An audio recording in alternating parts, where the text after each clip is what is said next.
I'm having a party you can't see. What's up, everybody? Yo, yo, yo, homeboys. It is time. It is time. It is once again time for voice acting That's right. with the Cannonball and the Cannon. Yep. Fist bump. Fist bump, yeah.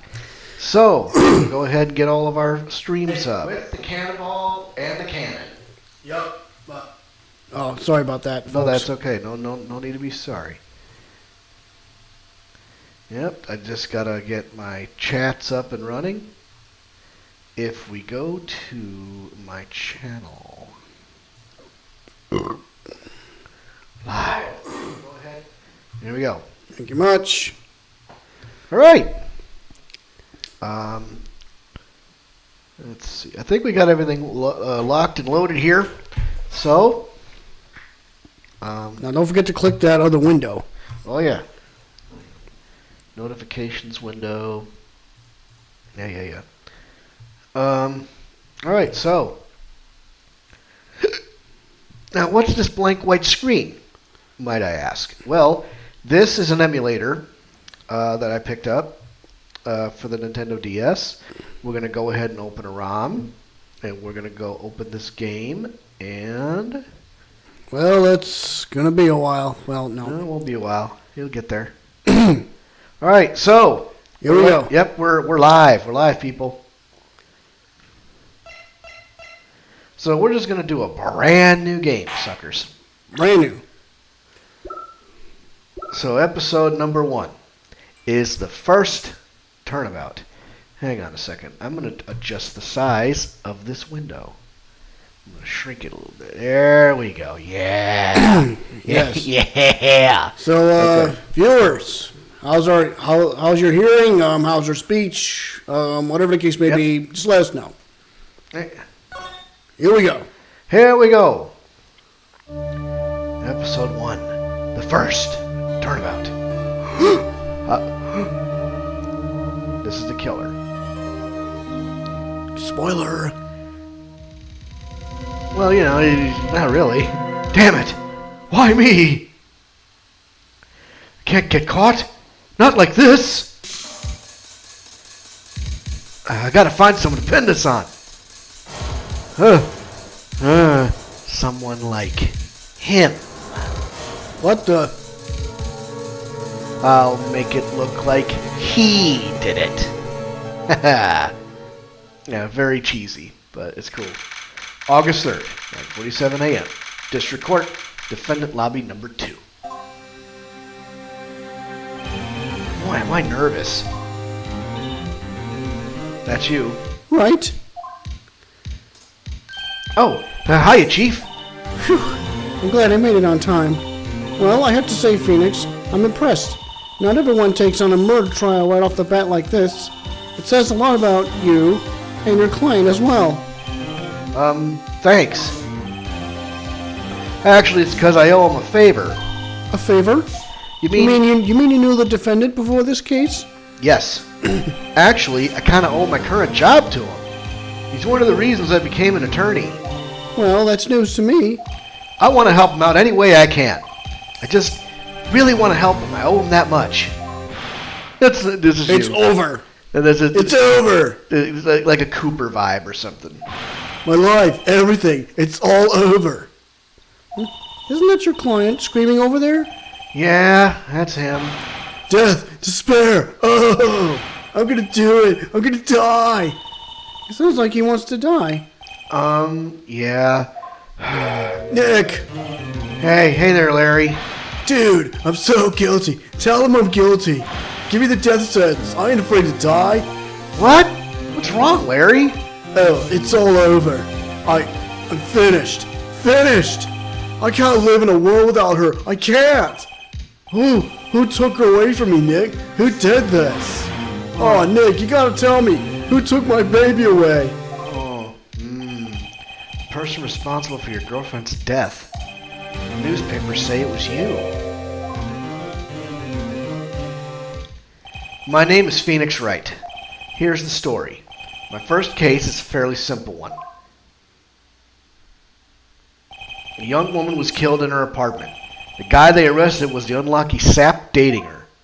Larry Butts, my best friend since grade school. Our school had a saying, when something smells, it's usually the butts. In the 23 years I've known him, it's usually been true. He's had a knack for getting himself in trouble. One thing I can say, though, it's usually not his fault. He just has terrible luck. But I know better than anyone that he's a good guy at heart. That, and I owe him one. This is why I took the case, to clear his name. And that's just what I'm going to do. August 3rd, 10 a.m., District Court, courtroom number 2.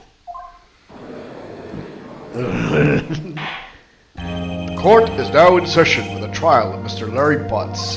The prosecution is ready, Your Honor. The, defense is ready, Your Honor. Mr. Wright, this is your first trial, is it not? Yes, Your Honor. I'm, a little nervous. Your conduct during this trial will decide the fate of your client. Murder is a serious charge. For the client's sake, I hope you can control your nerves. Thank you, Your Honor. Mr. Wright, given the circumstances, I think we should have a test to ascertain your readiness. Yes, Your Honor. Hands shaking, eyesight fading. Kind of reminds you of somebody else, doesn't it? The test will consist of a few simple questions. Alex Pulowski, my man, thank you so much for the like. Yeah, and Maddie, if you're watching, thanks for liking the stream as well. You wouldn't mind turning that down. Oh, the audio here? Yeah. Yeah, let me do that. Yeah, it is a little loud. Just a little bit. There we go. That way we can, That way we can hear ourselves talk. Yes. I'm just gonna send them some love. Yes, of course. Welcome, Alex and Maddie.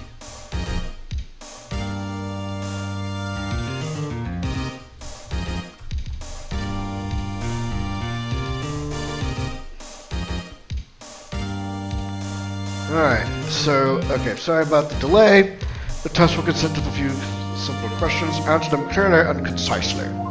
Please state the name of the defendant in this case. So then you just get to select your answer. Well, we know it's Larry Butts. We just talked to him in the lobby. Defendant? Well, that's Larry Butts, Your Honor. Correct. Just keep your wits about you and you'll do fine. Next question. This is a murder trial. Tell me, what's the victim's name?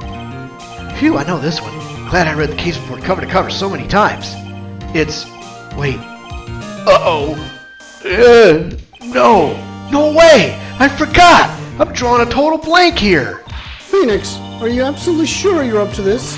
You don't even know the victim's name? Oh, the victim. Oh, of course I know the victim's name.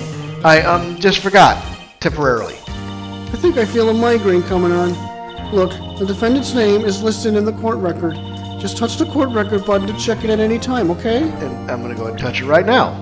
So now I have my evidence, my attorney's badge. You know, it says one of my positions. No one would believe I was a defense attorney if I didn't carry this. And then here's the autopsy report. Time of death, July 31st, 4 p.m. to 5 p.m. Cause of death, loss of blood due to blunt trauma. Now there's a profile here, Mia Fey, 27. Chief attorney at Fay & Company, my boss and a very good defense attorney. Larry Butts, age 23, defendant in this case. Likeable guy, was my friend in grade school. Cindy Stone, here's the victim in this case, a model. She lived in an apartment by herself.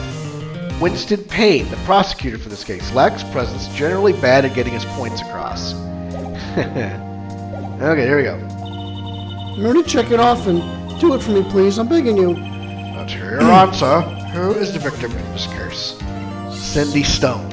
Not Cinder Block, Cindy Stone. The victim's name is Cindy Stone. Correct. Now tell me, what was the cause of death?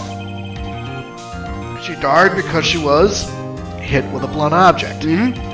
She was struck once by a blunt object. Correct. You've answered all my questions. I see no reason why we shouldn't proceed.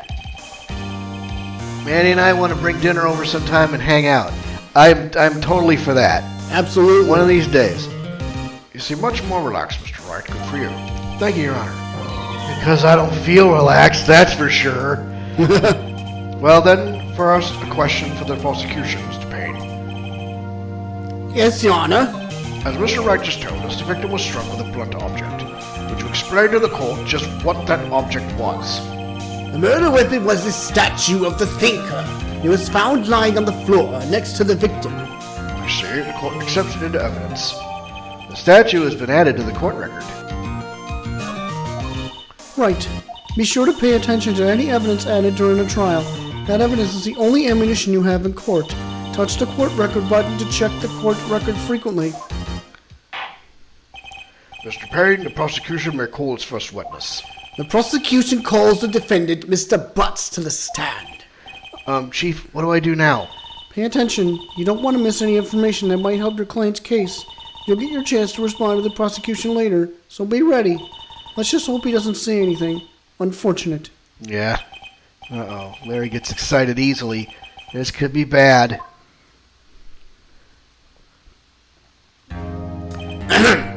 Mr. Butts, is it not true that the victim had recently dumped you? Hey, watch it, buddy. We were great together. We were Romeo and Juliet, Cleopatra, and Mark Anthony. Did they all die? I wasn't dumped. She just wasn't taking my phone calls or seeing me ever. What's it to you anyway? Mr. Butts, what you describe is generally what we mean by dumped. In fact, she had completely abandoned you and was seeing other men. She had just returned from overseas with one of them the day before the murder. What do you mean, one of them?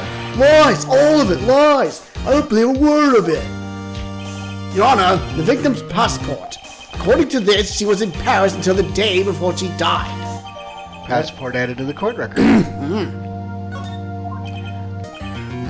Dude, she appears to have returned the day before the murder. Dude, no way! The victim was a model but did not have a large income. It appears that she had several sugar daddies. Daddies? Sugar? Yes, older men who gave her money and gifts. She took their money and used it to support her lifestyle. Dude! We can clearly see what kind of woman this Miss Stone was. Tell me, Mr. Butts, what do you think of her now? Right. I don't think you want him to answer that question. Yeah, Larry has a way of running his mouth in all the wrong directions. Should I... Wait, stop him from answering.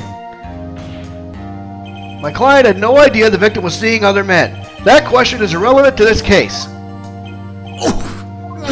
Dude, Nick, what do you mean irrelevant? That cheating she-dog? I'm gonna die. I'm just gonna drop dead. Yeah, and then when I meet her in the afterlife, I'm going to get to the bottom of this. Let's continue with the trial, shall we? I believe the accused's motive is clear to everyone. Yes, quite. Oh boy, this is so not looking good. Next question. You went to the victim's apartment on the day of the murder, did you not? Oh. Well, did you or did you not? Well, maybe I did, and maybe I didn't. Uh-oh, he went. What do I do? Stop him from answering.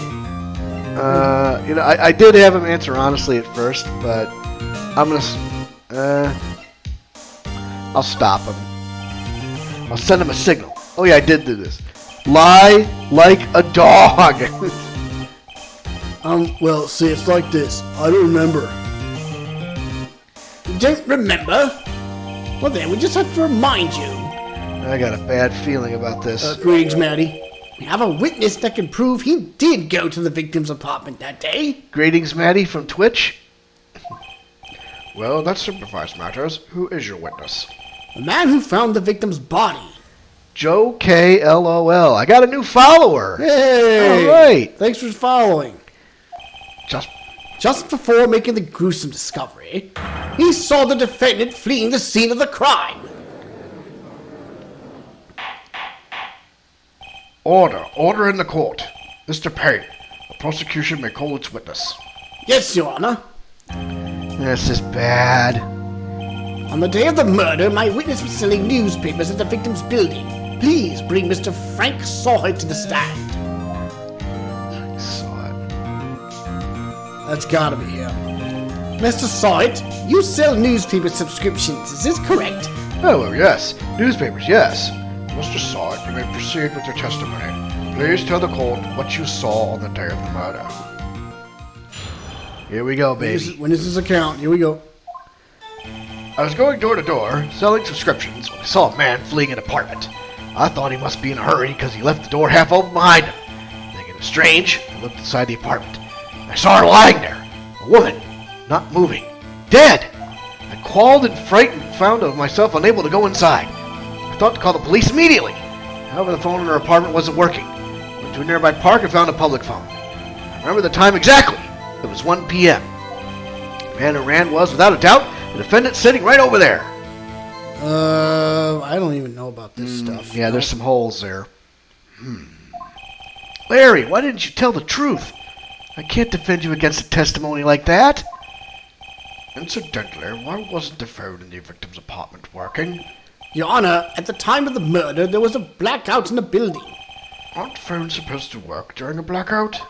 Yes, Your Honor. However, some cordless phones do not function normally. Buddy! Sorry. Hey, Willie Dubs in the house. Thanks for the like. Love it. Okay, hang on. How do I get out of this? Okay. Yeah, I know there's new comments. I want to put a love on my buddy's comment. Yeah, buddy. Buddy. Buddy! Alright, so back to it. Yep.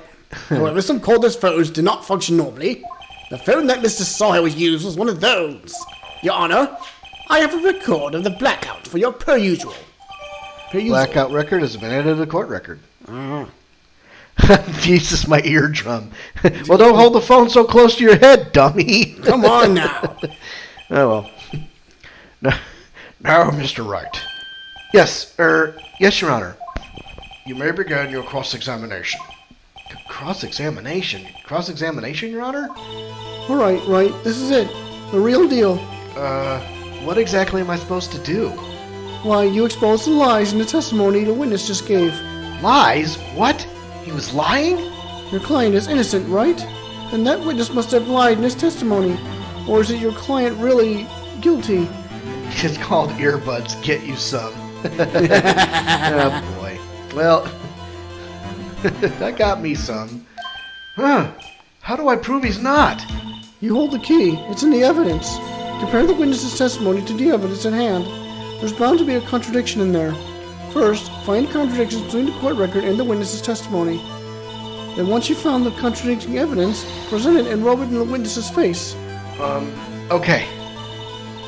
Touch the court record button and point out contradictions in the testimony. Well, we can already tell that there's a problem because you said it was 1 p.m., right? No. Well, the victim died between 4 and 5 p.m. That's right. How the heck do you explain that? There we go. Cross-examination, baby. Door to door, selling subscriptions. I saw a man fleeing an apartment. Thought he must be in a hurry because he left the door half open behind him. Thinking it strange, I looked inside the apartment. I saw her lying there, a woman, not moving, dead. I quailed in fright and found myself unable Love the way you talk, Package. Talk dirty to me. Talk dirty to me. Thought to call the police immediately. However, the phone in her apartment wasn't working. Went to a nearby park and found a public phone. I remember the time exactly. It was 1 p.m. No, it wasn't. No. Objection! You found the body at 1 p.m.? You sure? Yes, it's 1 p.m. for certain. Frankly, I find that hard to believe. Your statement directly contradicts the autopsy report. The autopsy notes the time of death at sometime after 4 p.m. There was no body to find it at 1 p.m.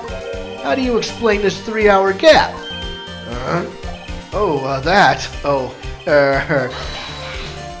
Objection! This is trivial. The witness merely forgot the time. After his testimony, I find that hard to believe. Mr. Sawhill, why were you so certain that you found the body? Why were you so certain that you found the body at 1 p.m.? Gee, that's a really good question. Great job, Wright. Way to put him on the spot. That's all you have to do. Point out contradictions. Lies always beget more lies. See through one, and their whole story falls apart. Wait, I remember now. care to give your testimony again? Gotta hydrate.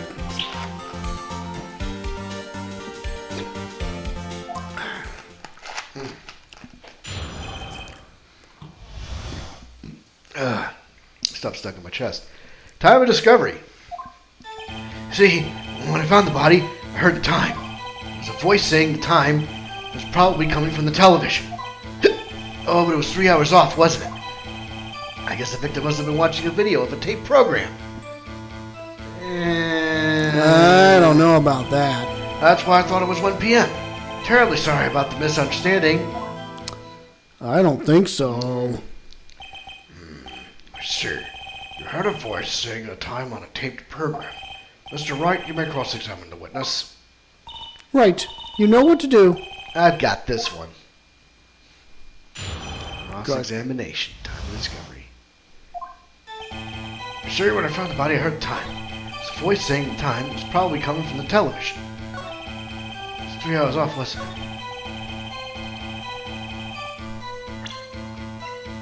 Objection! Hold it right there. The prosecution has said there was a blackout at the time of the discovery, and this record proves it. Huh? You couldn't have heard a television or a video. Defense has a point. Do you have an explanation for this, Mr. Salt?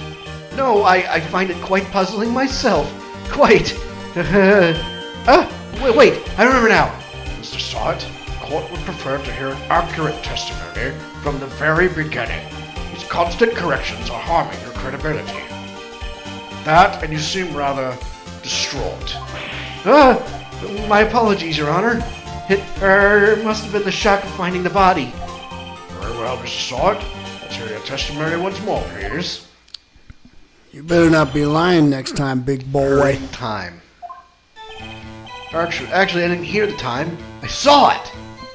Well, there was a table clock in the apartment, wasn't there? Yeah, the murder weapon. The killer used it to hit the victim. That must have been what I saw. No. You saw a clock? Guess that would explain it. Let's cross-examine the witness. Gladly. Uh-huh. He's got this one. Actually, I didn't hear the time. I saw it. It's a table clock in the apartment, wasn't there? Yeah, the murder weapon. The killer used it to hit the victim. This was the murder weapon, you doofus. Objection! Wait just a moment. The murder weapon wasn't a clock. It was this statue. Now, how is this supposed to be a clock? What? You, with your objections and your evidence, just who do you think you are? Just answer the question, Mr. Saw It. Hey, I saw it there, okay? That's a clock. Lie to me, Daddy.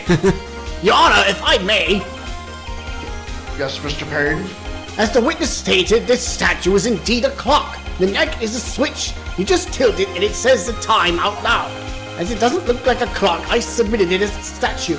My apologies. I see. So the murder weapon was a table clock after all. Well, Mr. Wright, appears that the witness's testimony was correct. This is a clock. Do you have any problems with this testimony now? Yes. Yes? Your Honor, there is a gaping hole in the witness's testimony. The only way he could have known the weapon was a clock is to hold it in his hand. Yet the witness testified that he never entered the apartment. Clearly a contradiction. Indeed. The witness knew it was a clock because he went into the apartment. You're lying. You were inside the apartment on the day of the murder. Oh, yeah? Prove it. Prove I went in there. I'll do better than that. I can prove you were the one who killed her. You struck her with the clock, and the shock of the blow triggered the clock's voice. That was the sound you heard. Order in the court. Intriguing. Please continue, Mr. Wright. Yes, Your Honor. Mr. Saw It. The sound must have left quite an impression on you. Understandable, since the murder weapon spoke just as you hit the victim. That voice was burned into your mind. That's why you were so certain about the time. Objection! What's the meaning of this? This is all baseless conjecture! Faceless? Just look at the witness's face. Would the witness care to elaborate? Did you strike the victim with the clock? That day, I never, the clock, I heard, I saw, nah! He just threw a hairpiece. Shut up, I hate you! It was him, I tell you, I saw him! He killed her and he should burn! Burn! Give him death! Order in the court, I say. Your Honor, a moment, please. There isn't a shred of evidence supporting the defense's claims. Mr. Wright, Your Honor? you claim the sound of the witness heard came from the clock. Do you have any evidence? The whole case is riding on this. I better think it through carefully. Yes, Your Honor. The sound Mrs. Salt heard was definitely this clock. The fact is clear if you simply try sounding the clock. Yeah, okay. Let's sound the clock here now, here in this court. Your Honor, may I have the clock? I ask the court to listen very carefully. Beep.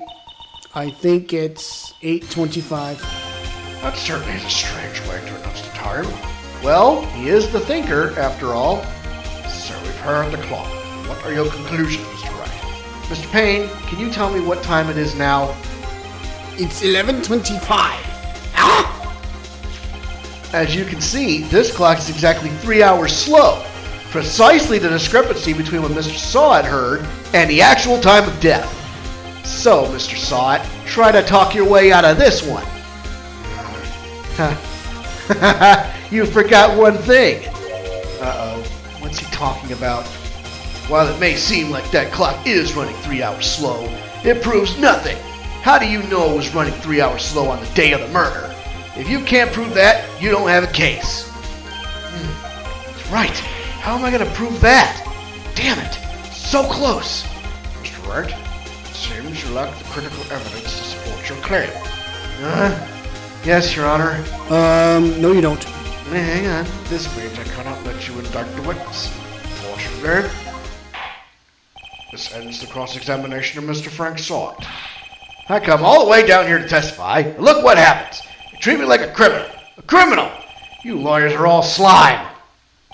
I almost had it. Sorry, Larry. I failed you. There's nothing I can do about it now. Not so fast, Mr. Sawhead. Chief. Listen up, Wright. Don't throw this one away. Not like this. Think. But Chief, it's over. I can't prove that clock was slow the day of the murder. Nobody can prove that. Well, yes, but that doesn't mean you can still win. Can't still win. Try thinking out of the box. Don't waste time doubting the facts. Assume the clock was 3 hours slow and think through it. Ask yourself, why was the clock 3 hours slow? Figure out the reason, and you'll have your proof. Right? Can you think of a reason as to why the clock would be 3 hours slow? Yes. Wait. Maybe I can prove it. You must have evidence somewhere that can prove it, right? Find it and let them have it. Well, Mr. Wright, you said the clock was already running slow on the day of the murder. Have you found evidence to support this claim? Of course. There's a piece of evidence in the court record that can prove my claim beyond a doubt. Ha! Tough words. Let's see you pull this one off. Let's see this evidence that proves why the clock was running slow. It's passport. Take that. The victim had just returned home from abroad the day before the murder. As we all know, the time difference between here and Paris is 9 hours. When it's 4 p.m. here, it's 1 a.m. the next day there. The clock wasn't 3 hours slow, it was 9 hours fast. The victim hadn't reset her clock since returning home. That's why the time you heard when you struck her dead in the apartment was wrong. Proof enough for you, Mr. Sawt? Or should I say, Mr. Did It?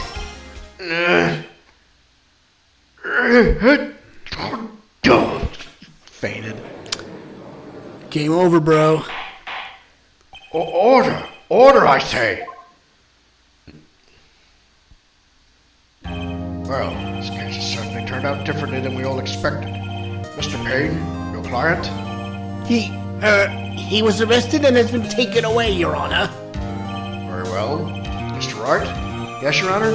I have to say I'm impressed. I don't think I've ever seen someone complete an offense so quickly and find the true culprit at the same time. Thank you, Your Honor. This part is only a formality, but this court finds the defendant, Mr. Larry Butts. Not guilty! Yay!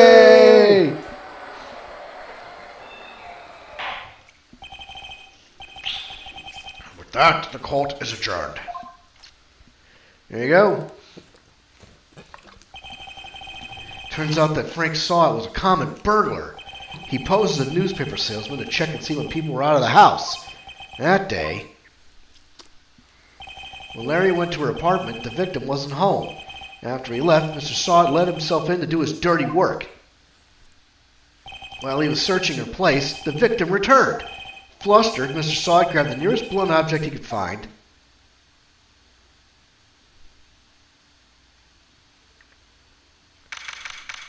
August 3rd, 2:32 p.m., District Court, Defendant Lobby Number 2. Back to work. Have a great rest of your...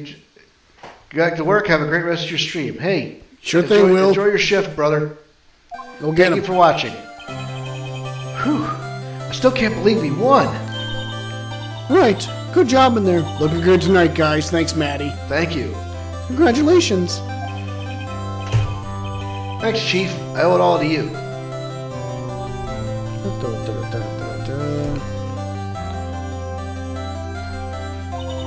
Not at all. Not at all. You fought your own battles in there. It's been a while since I've seen a trial end on such a satisfying note. I've never seen the Chief looking this happy. If she's this glad, imagine how Larry must feel. But my life is over. Larry, you're supposed to be happy. What's wrong now? Oh, Nick, don't worry about me. I'll be dead and gone soon. Good. Wait, no. I mean, bad. Larry, you're innocent. The case is closed. But my Cindy, when he's gone, man, gone forever. Larry, she was a... Nah, never mind. Congratulations, Harry. Harry? Yes, you. I can practically see the headlines now. Harry Butts, innocent. Thanks. I really owe you one. I won't forget this, ever. Let's celebrate. Dinner, movie, my treat. Oh no, I couldn't. Hey, I was the one... Hey, I was the one who got you off the hook. Oh, hey. Here, take this. It's a present. A present? For me? Wait, wasn't this the evidence that... Actually, I made this clock for her. I made one for her and one for me. Really? You made this? Well, thank you. I'll keep it as a memento. Yo, Nick, can you believe it? I was so into that chick, and she was just playing me for a fool. Don't that make you just want to cry? Larry. Are you so sure? Squeeze me? I think she thought quite a lot of you in her own way. No, you don't gotta sympathize with me. It's okay. Oh, I'm not just sympathizing, really. Isn't that right? Don't you have something to show your friend? Something that proves how she felt about him? Huh? Oh, yeah, right. What the heck is she talking about? It's the statue. Check this out, Larry. Proof positive you weren't just some chump to her. Huh? Where'd you get that clock? This is the clock you made for her, Larry.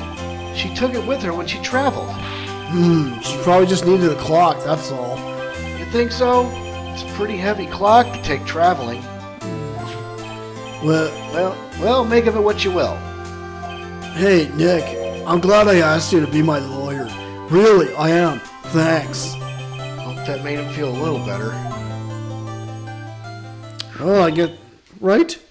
I hope you see the importance of evidence now. Also, hopefully you realize things change depending on how you look at them. People, too. We never really know if our clients are guilty or innocent. All we can do is believe in them. And in order to believe in them, you have to believe in yourself. Listen, learn, grow strong. Never let go of what you believe in. Never. Well, I think our work here is done. Shall we be off? Yeah, I guess so. Say, how about dinner? On me. We'll drink a toast to innocent butts. But, yeah. Oh, speaking of Harry, you were saying part of why you became a lawyer was because of him? Yeah, part at least. You'll have to tell me more about it sometime. Maybe over drinks? So my first trial came to a close. Larry slapped me on the back and said, "Gee, Nick, it's good to have friends. But I'm pretty sure he's not going to pay me, unless you count the clock he gave Mia." I didn't know then that that clock was soon going to be at the center of another incident. Oh boy. And my promise to tell the chief about me and Larry would be one promise that I wouldn't be able to keep. What? Uh-oh. Ruh-roh. Well, Yeah. tomorrow's our big day, because guess what? What? It's our birthday tomorrow. It's our birthday! Yes. What the heck was that? I'm not sure, but it was the delay in processing the command. All right. So I have never ever played this case before. We're going on to it because the first one was just a primer. So here we go. Turnabout Sisters. We'll just wing it. Ring, ring, ring. Ring, ring, ring, ring. Answer your phone. Beep. Hello? Hello, this is Maya. Hey, Maya, it's me. Yeah, what's up? You haven't called in a while. Sorry, I've been so busy. How you been? Well, lonely, and it's all your fault. Nah, I'm just teasing. I mean, great. I'm finally getting used to having my own place. That's good to hear. Actually, I'm calling because I have a favor to ask. I know. You want me to hold evidence for you? Sharp as always. There's a lot of buzz about the upcoming trial. I just don't feel safe keeping the evidence here. I gotcha. So, what is it this time? It's a clock. A clock? Yeah, it's made to look like that statue, the Thinker, and it tells you the time. I thought you might like it. You always like toys. Hey, I'm not a little girl anymore, sis. No. You know I'm only teasing. Oh, I should probably tell you, the clock isn't talking right now. Huh? It's not working? That's lame. I had to take the clock back out, sorry. I put some papers inside it instead. Papers? Is that the evidence then? Well, there's the possibility that it might turn out that way, yes. Can you come by the office tonight, say 9, to pick it up? I'll be in a pre-trial meeting until then. Okay, sis, but I expect dinner. Something good. Like burgers. I could really go for a good burger. Okay. We'll hit the usual joint. Alright, it's a deal. Okay, sis, see you soon. Yep, I'll be waiting, Maya. Beep. Conversation recorded. September 5th, 9:27 a.m. Ding ding. Thank you, Maddie. Happy birthday. Yeah, for the happy birthday. Yes. Thanks, Maddie. September 5th, 8:57 p.m. Fay and Company Law Offices. Now, Miss Fay, I'll take what's mine, the papers. I'm sorry, but I can't give you what I don't have. Miss Fay, you are a poor liar. Why, I see it right over there. That must be the Thinker that swallowed those papers. How could you know? Oh, you're not conspicuous of my background? Gathering information is my business, you see. I should have been more careful. Oh, my dear Miss Fay, I'm so very sorry, but I am afraid I must ask you for one more thing. Your eternal silence. Farewell, Miss Fay.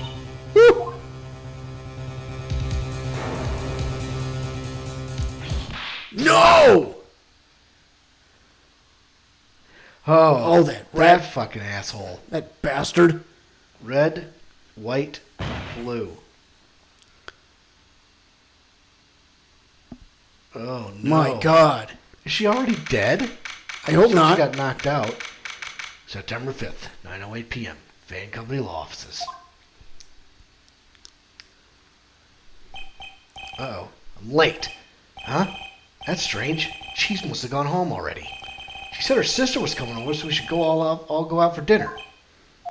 What's that smell? Blood? Uh-oh. Mia! Maybe she's in her office.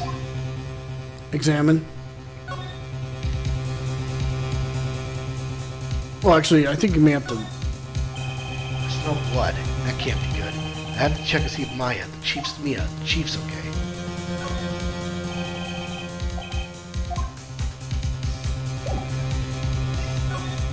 Okay. Let's move inside the office. That smell.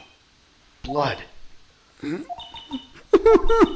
Sis. Someone's there. Huh? Chief? Chief! Chief! Oh my God. And she could be knocked out. Who are you? Don't she fainted? Oh. Strange girl dropped out cold. I left her lying on the office sofa. I went back to the chief where she lay under the window. Her body was still warm. I could feel it when I held her shoulder. Then, all too quickly, it began to fade, until finally she was cold. Oh no. Oh no. Chief, There's a... some shards of glass are scattered on the floor. They seem to be the remains of a glass light stand. Chief, it's hard seeing her like this, but if there are any clues here, she was struck on the head with a blunt object. She probably died instantly. The thinker lying next to her must have been the murder weapon. Again. Oh my God. There's some glass shards near the chief's body. Must be pieces of the glass light stand lying broken in the back of the room. Nothing else seems like a clue here. Huh? Piece of paper. Must have fallen from Maya's hand. What could it be? Mia's hand, yeah. Huh. A word is written in blood on this scrap of paper. Maya? Did Mia write this? This piece of paper is a receipt from a department store, dated yesterday. Oh, I may want to look at that. I got some snooping around for now.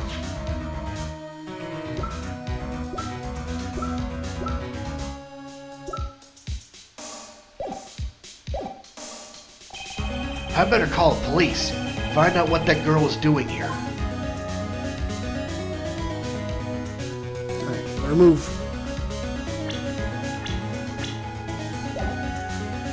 How do I move? You gotta go back.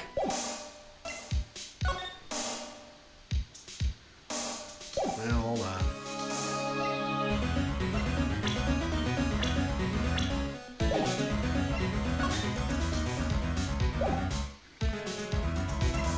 I'm going to examine.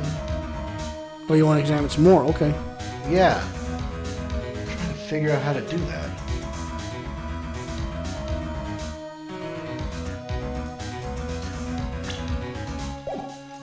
Oh, okay, the left button moved it.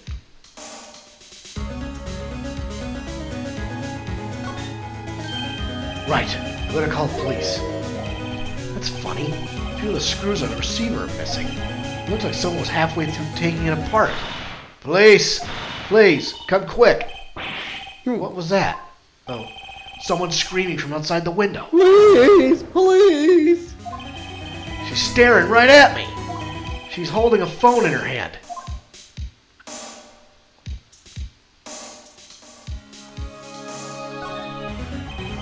Fan Company Ledger Book. Everything is written in the chief's ultra neat handwriting. Small office, but it makes a good bit of money. No clues here.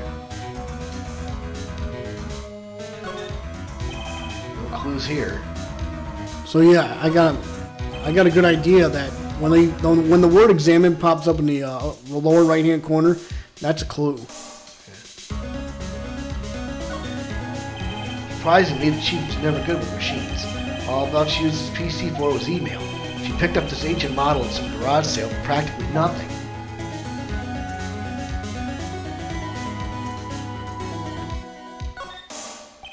Phone receiver is missing a few screws. I better not use it.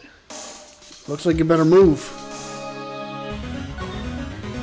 All the chief's important documents are packed in here. This is where she filed her case records for recent rulings.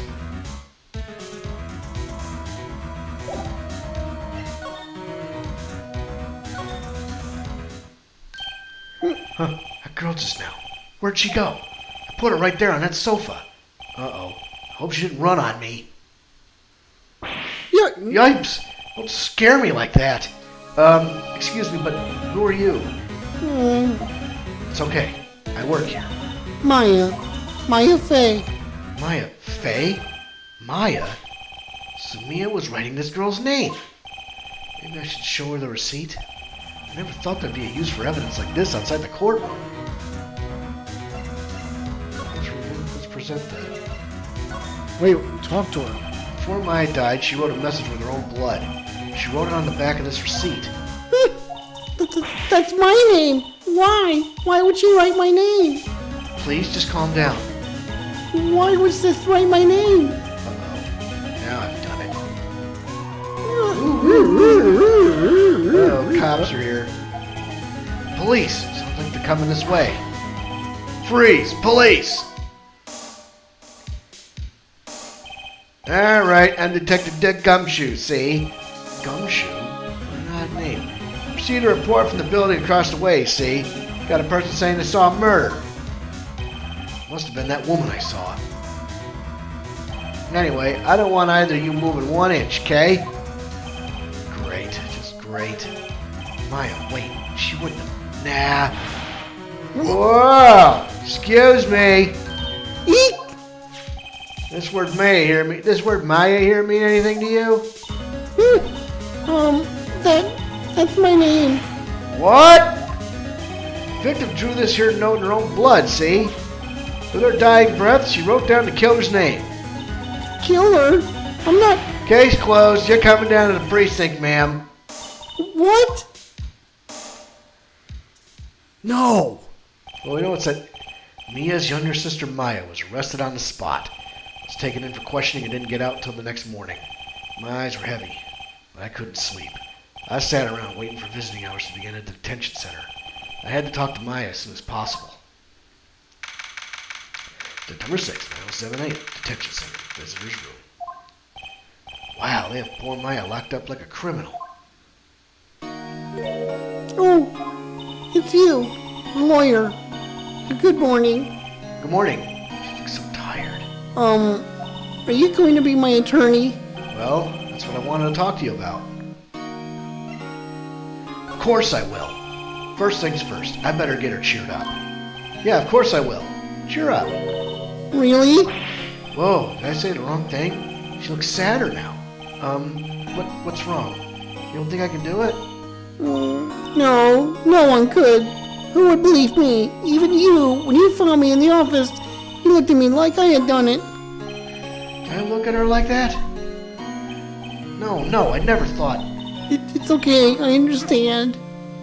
And I've also heard about you. Heard? Heard what about me? I was talking to my sister on the phone the other day. Today was my junior partner's first time in court. Wow, really? How'd that go? It was quite the scene. Honestly, I was on edge the whole time. It's been a while. So he crashed and burned. He's a genius. One of those strike fear into the hearts of evil types. The only thing he's lacking is experience. Huh? Sounds like it was fun. Well, I know who to go to if I ever get into trouble now. I don't know, Maya. I think you might want to wait. Give him 3 more years. That is, unless you want to be found guilty. Uh-oh. Oh, no. That's what you said. I'm sorry. I didn't mean to trouble you. No, it's okay. It's true, I guess. But at the same time, I can't just sit and watch. When I think of the person who did this to Mia, Mia. I know.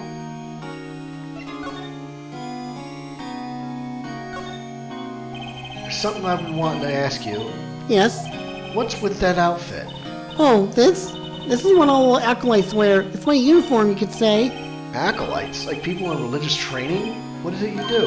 Oh, it's nothing strange, really. I'm a spirit medium in training. Spirit medium? Pretty sure that qualifies as strange. Could you tell me about the day of the murder? Yes. Let's see. That morning, I got a call from my sister. She wanted me to hold on to a piece of evidence for an upcoming trial. Evidence? Yes, that clock shaped like the thinker. The one Larry made. How could that have been evidence in a case? Right. She said something about that. I remember. You want to hear it in her own voice? Her own voice? Yes. I'm pretty sure our conversation is on my cell phone. You recorded it. Yeah, I forgot how to delete those things. So you say you have a conversation with your sister on your cell phone. Let's hear it. Right. Oh, I just remembered that detective took my cell phone. Sorry. All right, of course. Next time I see Detective Gumshoe, I'll ask him for it. I'll write you a note so you don't forget, okay? Sure, thanks. Maya's memo added to the court record. Did you tell me about the day of the murder? Sorry, I know it must be hard. No, it's okay. All I've been doing the last few hours is talking about it. I've kind of gotten used to it. Let's see, that morning I got a call from my sister. She wanted me to hold on to a piece of evidence for an upcoming trial. That's the thinker clock that Larry made. It practically qualifies as a serial murderer by now. So then, when did you arrive at the office? It was right around 9. The lights were off and I could smell blood. And then I found her, my sister. Thanks, Maya. That's all I need to hear for now. So you're an acolyte, medium in training. That's right. The Faye family, especially the women, have always been very sensitive to spirit. World. Wait a second. You said the Faye family? So Mia was into this stuff too? Of course. She left the mountain to follow her career, she said. Her powers were first class, too. I had no idea. Wait. What? So, you're a real honest-to-goodness spirit medium? With ESP and all that? Yes, in training. Well, can't you contact Maya's spirit then? Mia's. Mia's spirit then. We can just ask her who killed her. I'm sorry.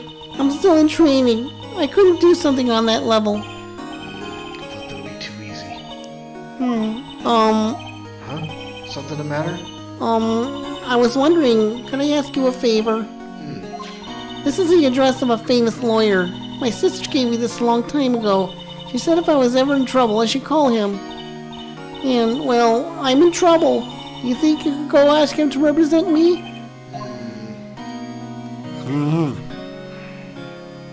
What do I do? I'll accept it. Sure, why not? I'll go ask. Thank you so much. I have no one else to turn to. Say, what about your parents? I see. Don't worry, leave it to me. Thank you. The trial's tomorrow at 10. What? Tomorrow? Tomorrow. What if this guy refuses? He told me that if I don't find one, the state will pick an attorney to defend me. When will that happen? They're giving me until 4 this afternoon. Visiting hours are almost up. I'd better hurry. Right, I'll be back. Well then. Move. Grossberg Law Offices. September 6th. Grossberg Law Offices. According to the receptionist, the big boss is out. She couldn't say when he'd be back. It must be hard to keep track of everything when you're a famous lawyer. Not to mention run an office like this. I guess I'll just have to come back later. Back to your office, I think. September 6th. Fay and Company Law Offices. The office is filled with police officers. They're all busily searching for clues. Hey, you there! It's a crime scene, pal. No trespassing. Sorry, don't I know you from somewhere? Wait, you're that Butts guy, aren't you? No, Phoenix Wright. How can anyone mistake me for Larry? I guess I got the wrong name, Mr. Wright. Sorry about that. That Butts guy, he's a killer. And you're no killer, right? He was proven innocent. Right. And you were... Detective Gumshoe. Gumshoe, wasn't it? Dick Gumshoe? Right. At your service. Hang on. That's Detective Gumshoe to you, pal. Anyway, get the name right. And don't go calling me Dick. Hey, Dick, get over here. Yes, sir. Be right there. You're a lawyer, right, pal? You got business here. You better do it quick. Whew, thinks I'm Maya's lawyer.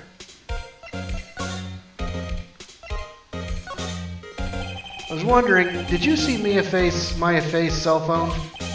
Oh, there? I have that. You think you can give it back? Sure. I mean, wait a second, pal. Tricky lawyer. Uh-oh, he's on to me. Tell him straight.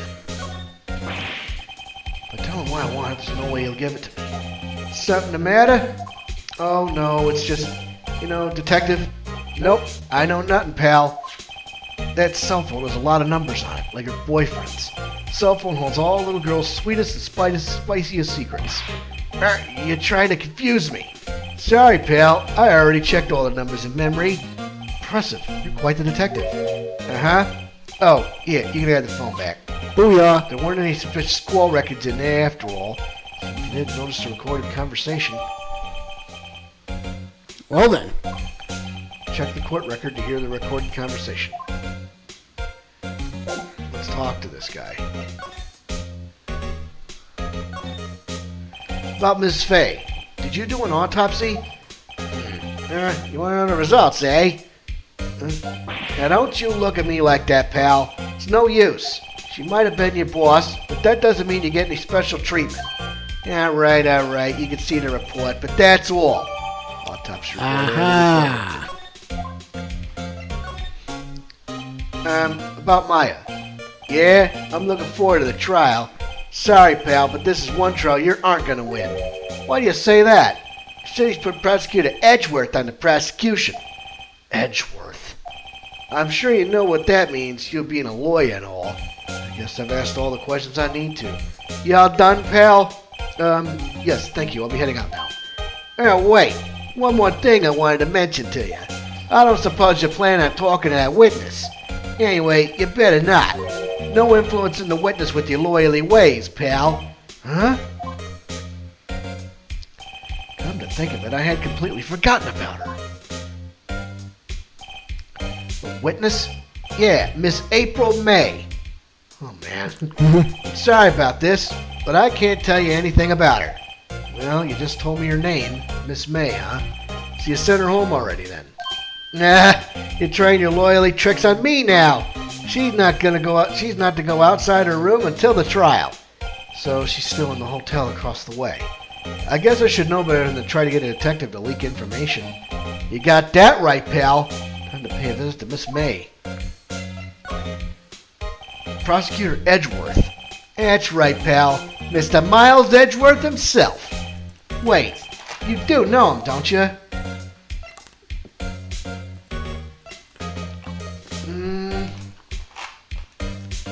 I'm going to say, of course not. I don't know this guy. Me neither. Never heard of him. Wow, and you call yourself a lawyer, pal? About 4 years ago, this Edgeworth guy became a prosecutor at the age of 20. Everyone says he's a genius. Surprised you didn't know him. Of course I know him. He's just plain dumb. He's a cold, heartless machine who will do anything to get a guilty verdict. There are rumors of back alley deals and forged evidence. All I know for sure is that Edgeworth hates crime with an almost abnormal passion. I never imagined I'd be facing him so soon. Alright. I think we better move. Oh, wait a minute now. Mia's favorite potted plant. Mia's favorite potted plant. I remember it had this bizarre name no one could even remember. Cordyline Stricta, pal. Cordyline Stricta, pal. Who was that? An old movie poster.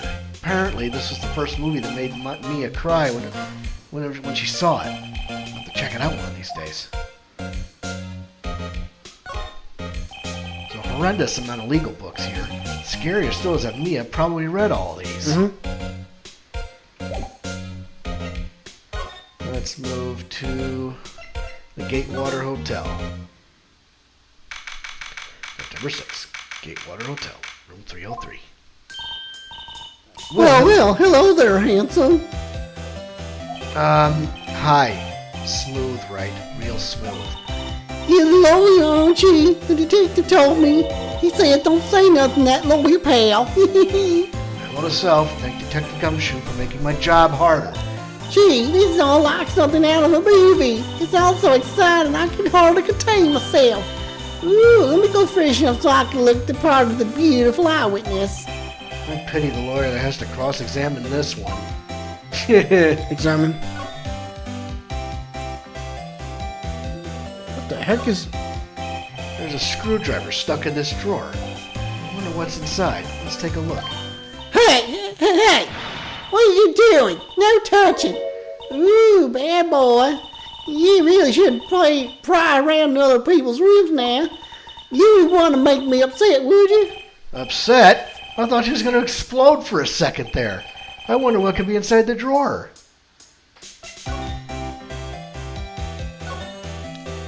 You think you could tell me something? I need you to describe what you observed at the time of the incident. Ooh, observed incident. You sound just like a lawyer in the movies. I like a man with a big vocabulary. I'm sure you do. Oh yeah, gotta head out. Hope you both have a fantastic birthday. We certainly will, Maddie.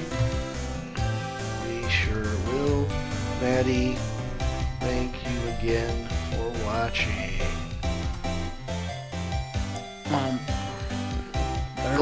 Better not encourage her.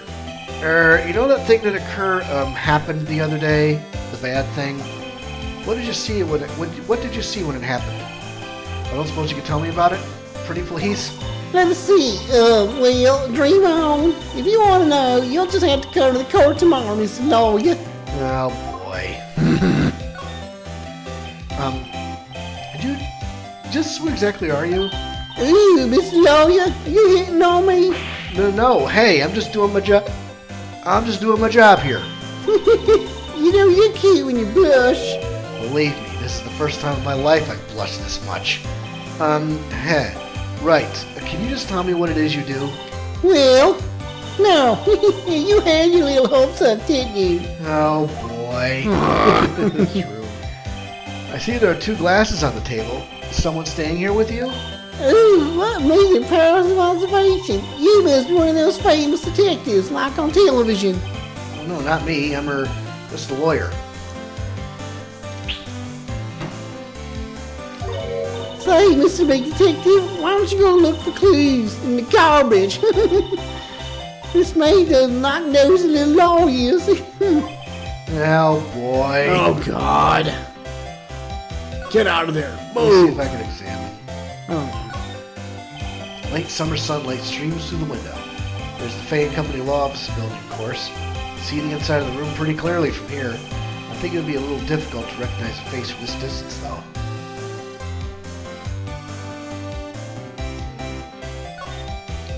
Simple bed. It's been recently made. Nothing eye-catching here. Ah, a still scene painting. Wait, should that be still life? Whatever. Well, this is hanging on the wall. Flowers are fake, as expected. I know sunflowers and tulips, but that's about the extent of my floral knowledge. We'll do this again. What's inside, I wonder? Maybe later.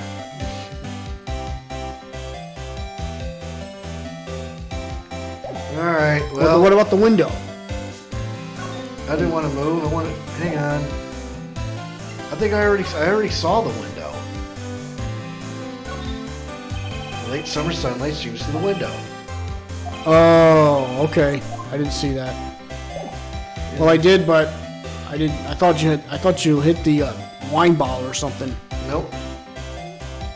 Well, I'd say back to the detention center. You can probably give her that. Hey, what is it? Did you meet the lawyer? Sorry, I haven't seen him yet. I see. I better go see if I can find this elite lawyer she's talking about. No, I don't want to talk. Your family. Well, what about your family? I only have my sister. My father died when I was very young, and I don't know where my mother is. Don't know. So she could still be alive. The women in my family have been mediums for generations. They say that ESP runs in our blood. About 15 years ago, our family was involved in an incident. There was a man, and he ruined our mother's life. Ruined? After that, she disappeared. Several years after that, my sister announced she would become a lawyer, and she left the mountain. So you live by yourself? Yes, I've gotten used to it. Oh, also, I had to become independent, or I would lose my ESP. I feel bad for her all by herself up on that mountain. So who was this man who ruined your mother? About 15 years ago, there was an unusual murder case. It made me quite a stir. Everyone was talking about it, apparently. The police were running out of leads, and they were getting desperate. Wait, they didn't use a spirit medium, did they? The police convinced my mother to try to contact the victim. Wow, so what happened? The case was solved, we thought. Thought? The man my mother helped the police capture was innocent. Huh. The police's consultation with a medium had all been carried out in secret, of course. But a man found out about it and leaked it to the press. He told all the papers that my mother was a fraud, and the media jumped on it big time. My mother, became the laughingstock of the nation. I see. White, Excuse me? White? that was his name. My sister told me. White. Well, red, blue. Well, I don't think you want to move. I think you want to present something. Her cell phone.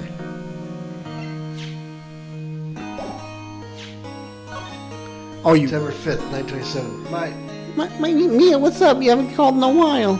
Well, actually, there's something I want you to hold on to for me. What is it this time? Oh, it's a clock. it's the same conversation we saw. Yeah, okay, before. so we're just looking at that. Alright, so we checked it. You want to present the phone? Yeah, try it. Hey, I got your cell phone back. Oh, say, can I listen to my sister's voice? Maya's eyes closed. She listened to every word with such intensity. Before long, tears began to roll down her cheeks. Thank you. Oh, okay then. We're gonna move now? Yeah, you can go ahead and move. Grossberg. So Mr. Grossberg's out. Maybe I should just wait here for him to come back. That wasn't the most over-the-top clearing of the throat I've ever heard. Aha! Sir, you're the one they say that has been looking for me. Yes, that's me. He looks even grander than I imagined. That badge and the collar. Ah, so you're a lawyer, you know? Yes, well, yes. What do you want? I'm not particularly busy these days. Please, proceed. Not busy? Then how come no one can get in touch with you? Something the matter? You came to see the one and only Marvin Grossberg, did you not? Well, here I am, boy. What do you want? Out with it. Well, sir, actually it's about Maya.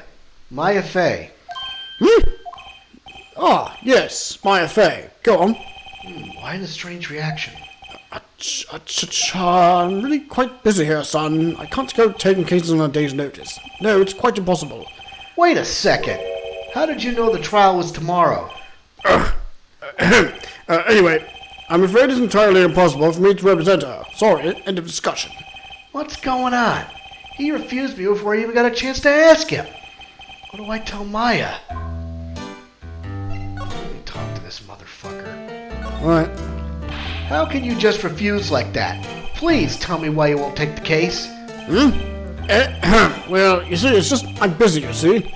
The client is... But the client is Mia Fey's sister. Mia trusted you.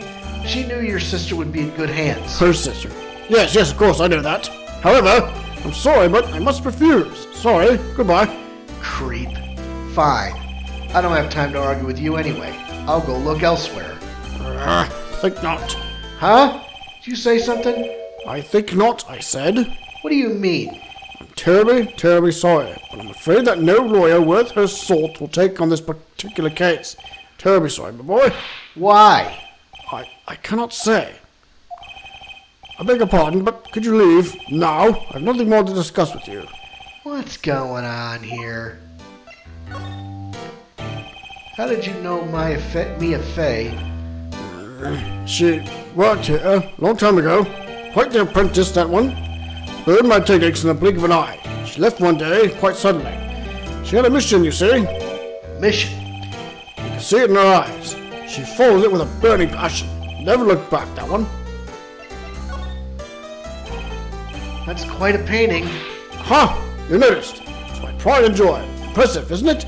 Well, isn't it? The color of the sky, the hue of the sea, the weave of the straw hat. It's worth at least 3 million. I have no intention of parting with it, of course. No, I won't sell it. Not even to you. Wasn't interested. It's not for sale. I'm not buying. She Please. No, I'm not buying cheese. I'm not buying cheese. Let's see. I think we better get out of here. Let's move. Looks like... Alright, looks like we're going to defend Maya. September 6th, 3:42 p.m. Detention Center. Visitors room. Hiya. Oh, you're back. Did you find a lawyer? Well, what do I tell her? Well, see, just be honest. I really don't think you should use that guy. He didn't seem healthy. He was all skin and bones. What really happened? You don't mean he refused to help? I see. I've been abandoned then. Just a little longer now before the state-appointed lawyer comes, I guess. 4 p.m. Time's up. What should I do? Do I just leave her and go home? Hell no, we're defending this woman. You're damn right. I've made up my mind. I'm going to defend you whether you want me to or not. Why? Why? Well, Someone else is the culprit. you aren't the culprit. Someone else is. How do you know? I have a hunch. Given the evidence, it would be easy to assume that Maya was the killer. But there's something about this whole thing that smells fishy. That witness's strange behavior. Was that all an act? The way that lawyer refused to help out Maya. But more than all that, she has no one left to help her. Nothing is more sad or more lonely than that. I know. I've been there. Long, long time ago. Why did I become a lawyer in the first place? Because someone has to look out for the people who have no one on their side. Maya, I won't abandon you. You can count on me. That's so kind of you.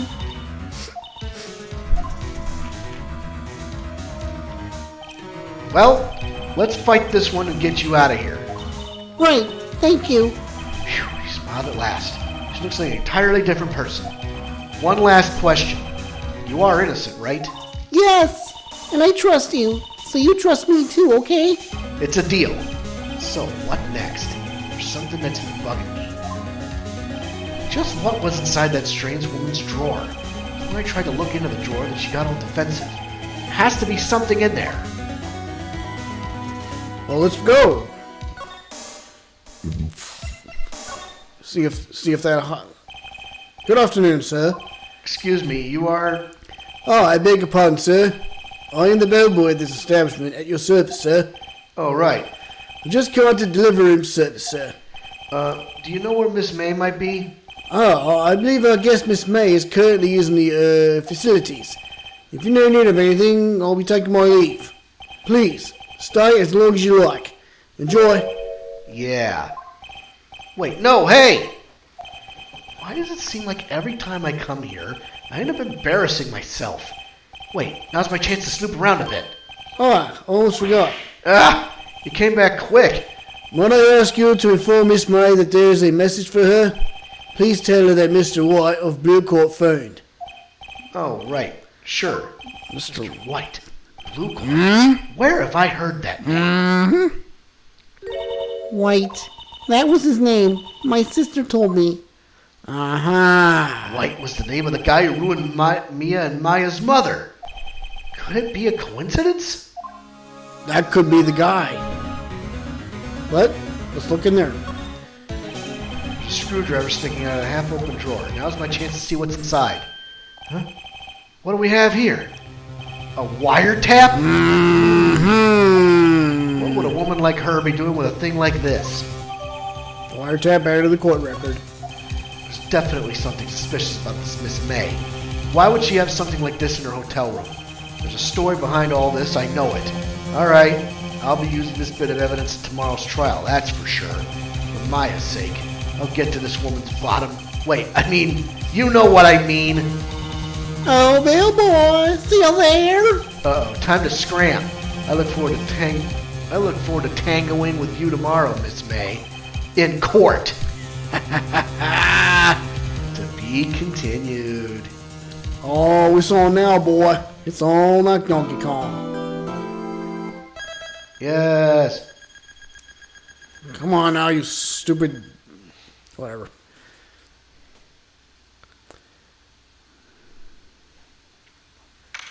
Here we go. December 7th, 10 a.m. District Court, courtroom number 1. The court is now in session for the trial of Miss Maya Fey. The prosecution is ready, Your Honor. The defense is ready, Your Honor. Miles Edgeworth. I better not show any signs of weakness today. He'll be on me in an instant. Mr. Edgeworth, please give the court your opening statement. Thank you, Your Honor. The defendant, Miss Maya Fey, was at the scene of the crime. The prosecution has evidence she committed this murder. And we have a witness who saw her do it. The prosecution sees no reason to doubt the facts of this case, Your Honor. Oh, I gotta pee. I'll be right back. This doesn't even warrant a "We'll be right back" logo. Talk to him, package. Sure. Those watching on Facebook land, the Tube U and Twitch, how's everybody doing today? Well, there's nobody. There may not be anybody watching at this moment here, but yes, we had Alex and Maddie in the scene. We had our good friend Big Willie Dubs in the scene. Thanks for the likes. We got a new follower here.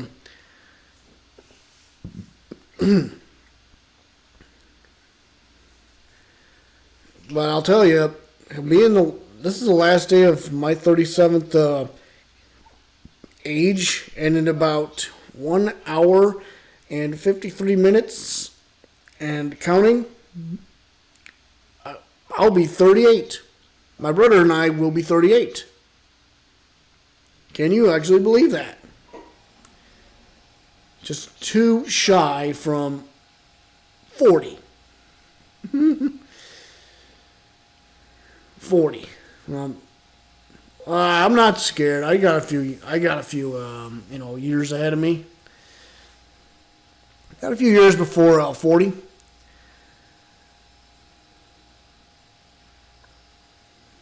Yeah, it's just going to be a little bit longer here. I know we,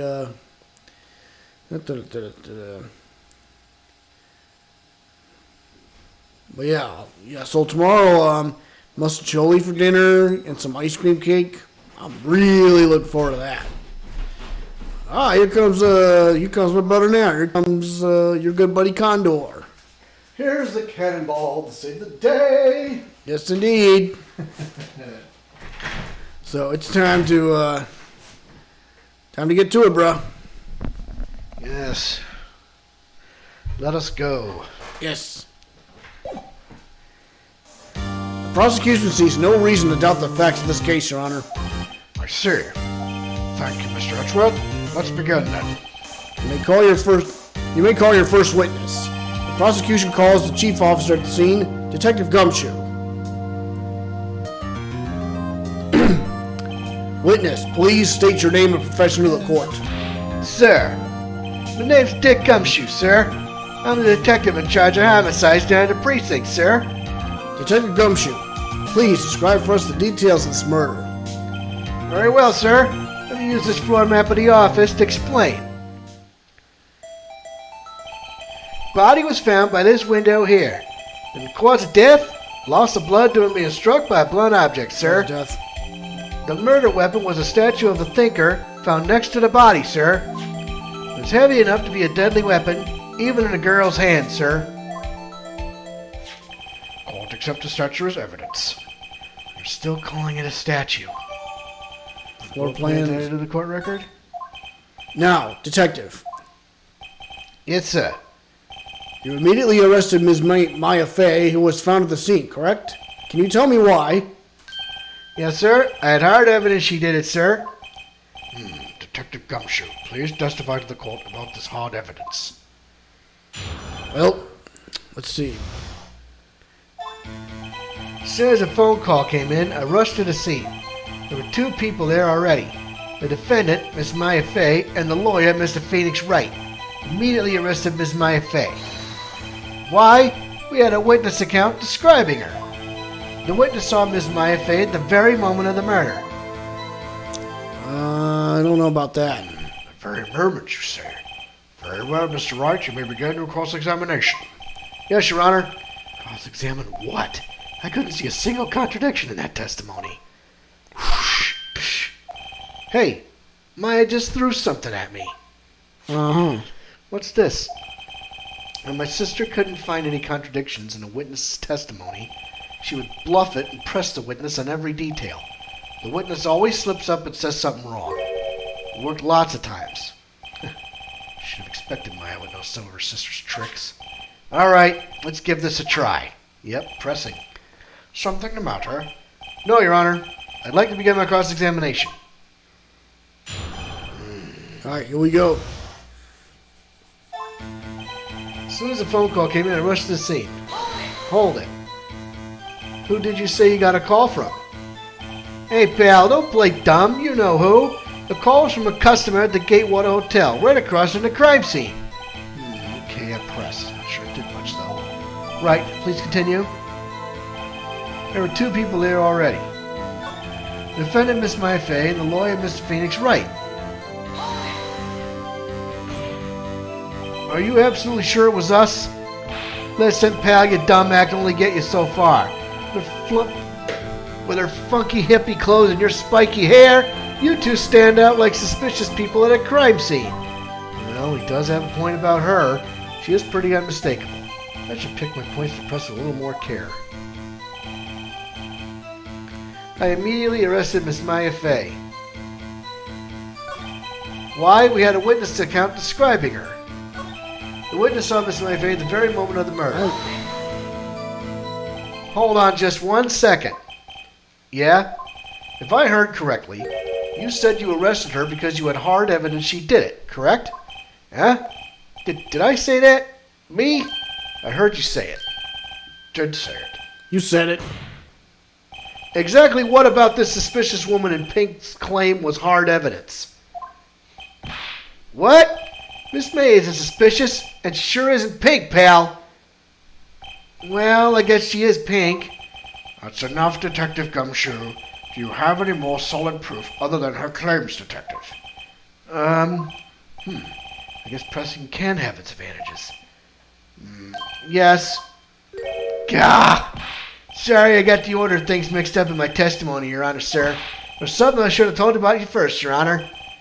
Very well, Detective. Let's hear your testimony again. All right, you may want to slow down, because, Yeah, because I can't keep up. After securing the suspect, I examined the scene of the crime with my own eyes. I found a memo written on a piece of paper next to the victim's body.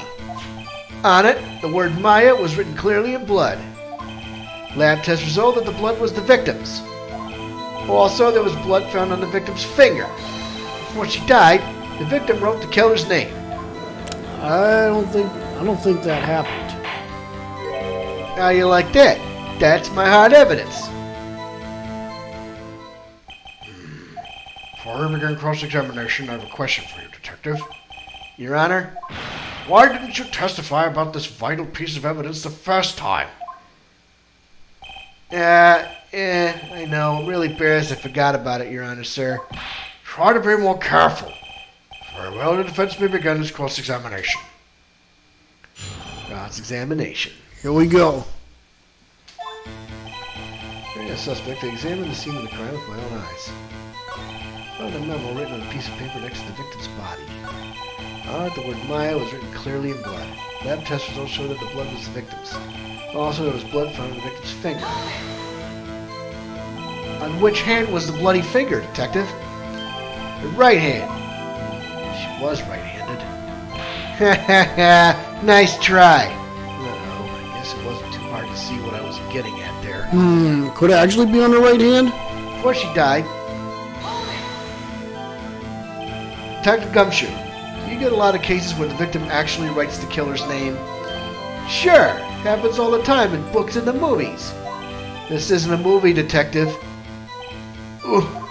Let's talk about reality, shall we? I guess I haven't heard of many cases. No? Don't you find it a little odd that the victim would write down a name? Especially the name of her own sister? Yeah, actually, you got a point, pal. Objection. Stop right there. The witness's opinion on the matter is irrelevant. The facts are clear. The victim wrote down the name of the accused. The victim told us the name of her killer. Order. That didn't go so well. That's right, what he said.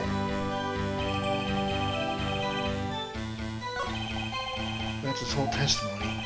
Okay, there has to be a contradiction in here somewhere. Let's find it.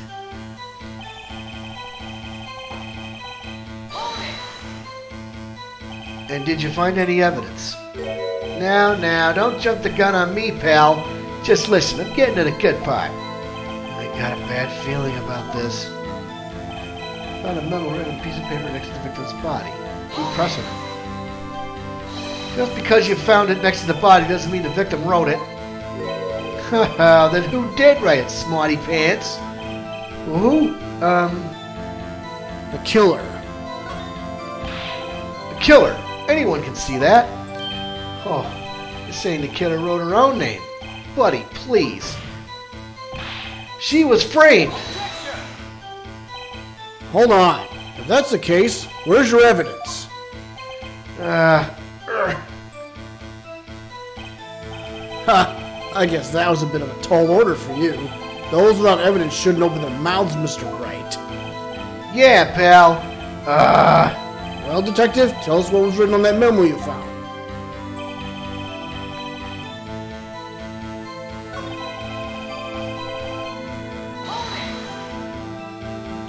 What kind of tests were these again?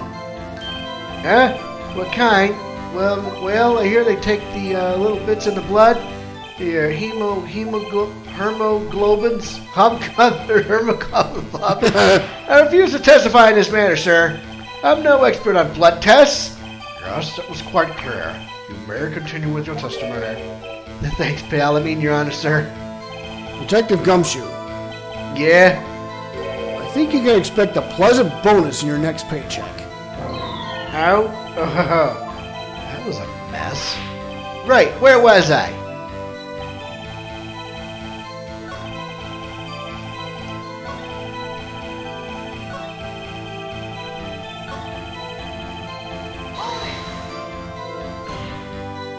Do you have proof it was Mia who wrote that? Of course I do, pal.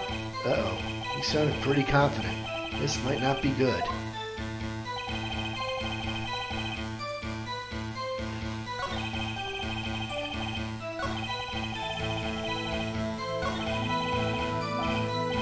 Has to be a contradiction in there somewhere. Let's find it.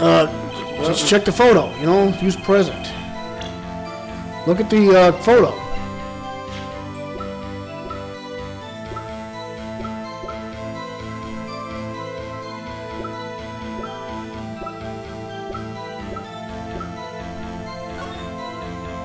Oh, okay.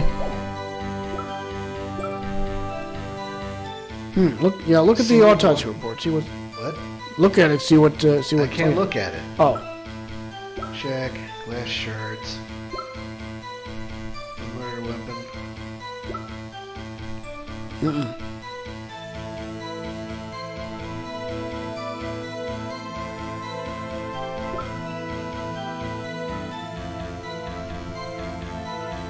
I think it's about the finger.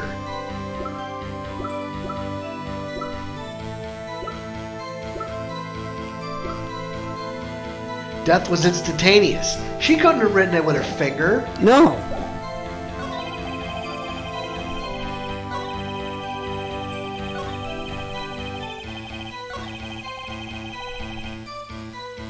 No, not yet. Present that autopsy report. Objection! Detective Gumshoe, there's one thing I want you to clarify for me here. You say that the victim, Mia Fey, wrote this note, that she was accusing the defendant, Maya Fey. That's really what you're saying? What? This isn't one of those lawyer tricks now, is it? Of course she wrote it. Who else could have? You have it backwards, Detective. Backwards? The victim is the only person who absolutely could not have written it. This is a report from your department, Detective. Immediate death due to a blow from a blunt object. Aha! She died immediately. But no butting your way out of this one, Detective. Order, order. The defense has a point. Someone who died immediately wouldn't have time to write anything down. Objection! Mr. Wright, I beg your pardon, but when exactly did you obtain that autopsy report? When? The day after the murder. That was the day after. It was the day after the murder. Prosecution's point being, That autopsy report is outdated, Your Honor. What? A second autopsy was performed yesterday, at my request. Death was almost immediate due to a blow from a blunt object, but there is a possibility the victim lived for several minutes after the blow. I received these results this morning. No way! Your Honor, it's quite easy to imagine that the victim did have time to write Maya. That is all. I see. Damn you, Edgeworth. I should have known you'd have something up your sleeve. Why, Mr. Wright? You look shocked. Something you want to say?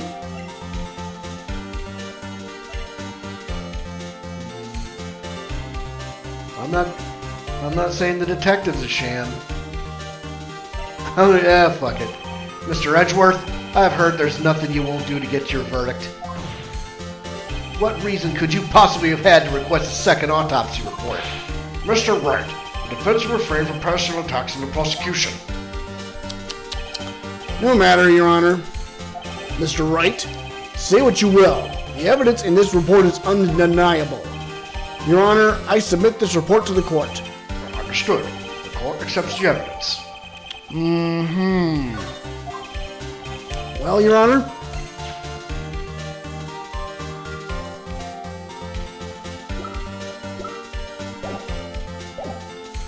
The evidence strongly suggests the victim was identifying the killer. I suppose it's the obvious conclusion, yes.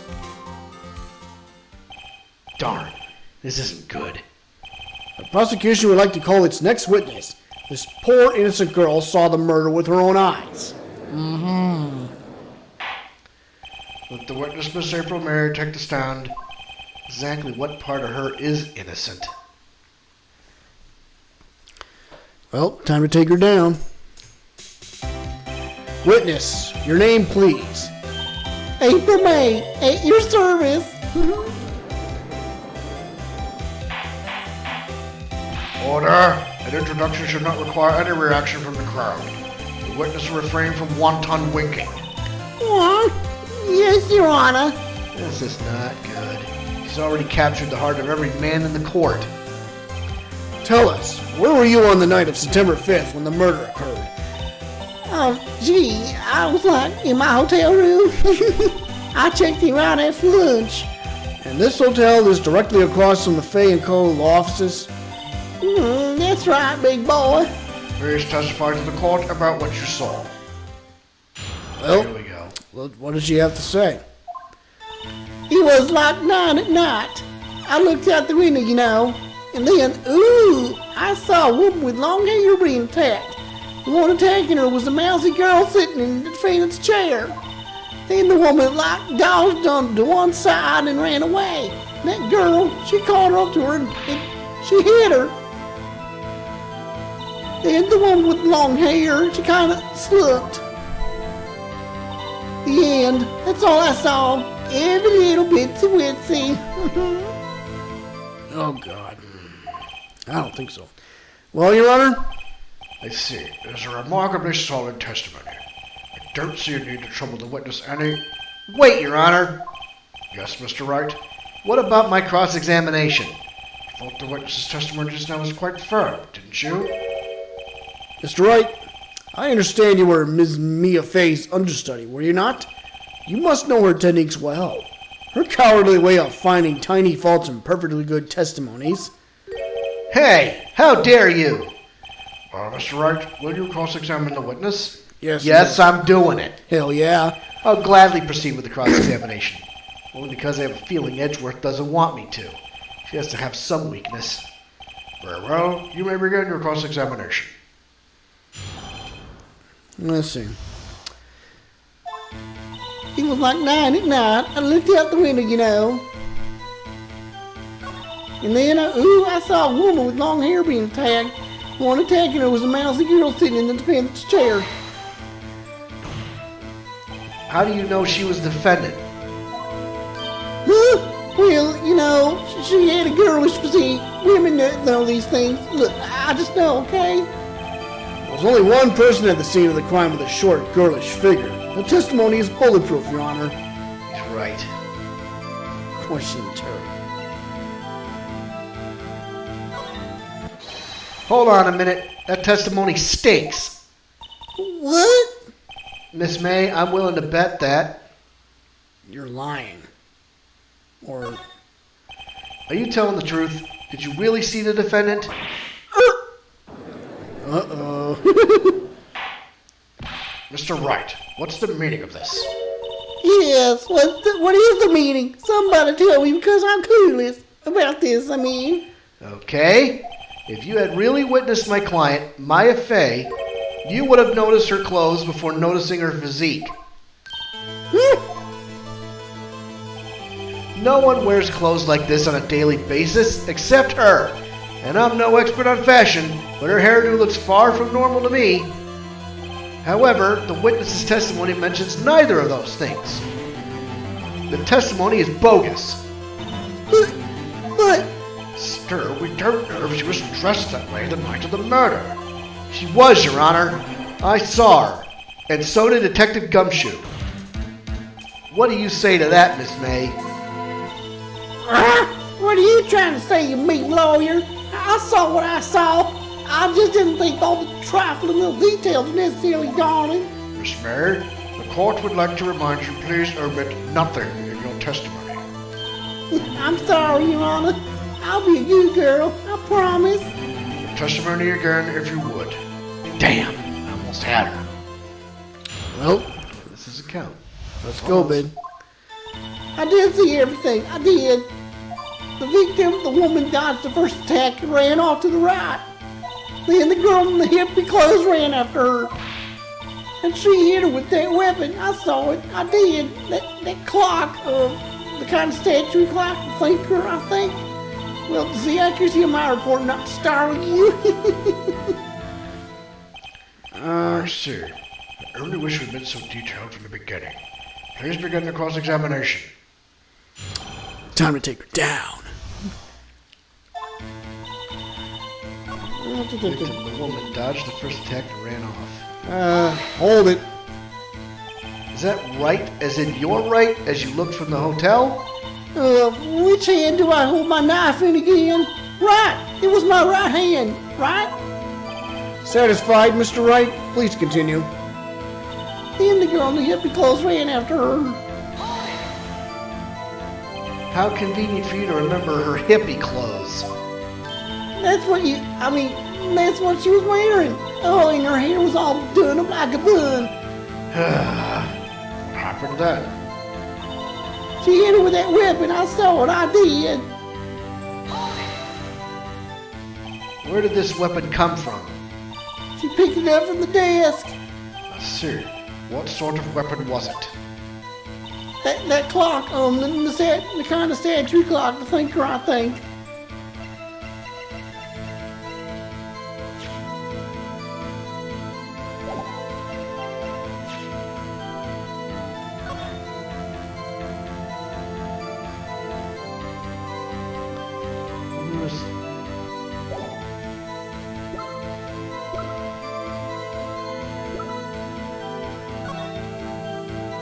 $9:27 a.m.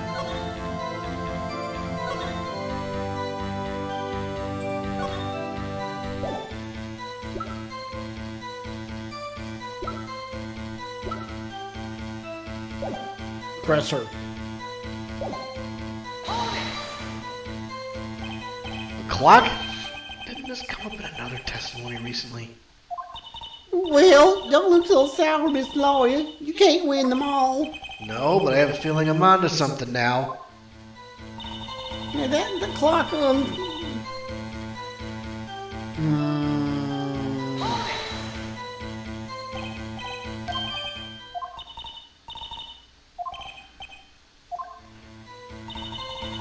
Well, I don't know, you may want to present something then. Miss May, what you said just now was quite revealing. Revealing? Ooh, you'd like that, wouldn't you? Naughty Mr. Lawyer. You just said this statue of the thinker was a clock, but there's no way of knowing that just by looking at it. Another person in much the same position as you recently called this a clock too, and he was found guilty of murder. Order. Miss May, can you explain how you know this was a clock? Ooh, Objection! The witness saw the murder with her own eyes. That's all that's important here. The defense is trying to confuse the issue with trivial concerns. Yes, of course. You will withdraw your question, Mr. Wright. But questions are all I have, Your Honor, and as you may recall, I've caught murderers with these questions before. Only once. Objection sustained. You may continue to question the witness. Phew, that was close. He stopped me there, the trial would be over. what? So what happens now? What happens now is you answer my question. How did you know it was a clock? What? That's because I heard it. Yes, I heard it say the time. So you've been to the law offices of Fayette Company. No, hey, I didn't say that. Why would I go there? I heard from my hotel room. The law offices of Fade and Company, where the murder took place, are very close to the hotel. She could easily have heard the clock. Mr. Wright, are you satisfied? No. No, Your Honor. I can't give up now. I'm not satisfied because She couldn't have heard it. it couldn't have rung. It was done. Your Honor, members of the court, it is inconceivable that the clock in question rang. It's broken.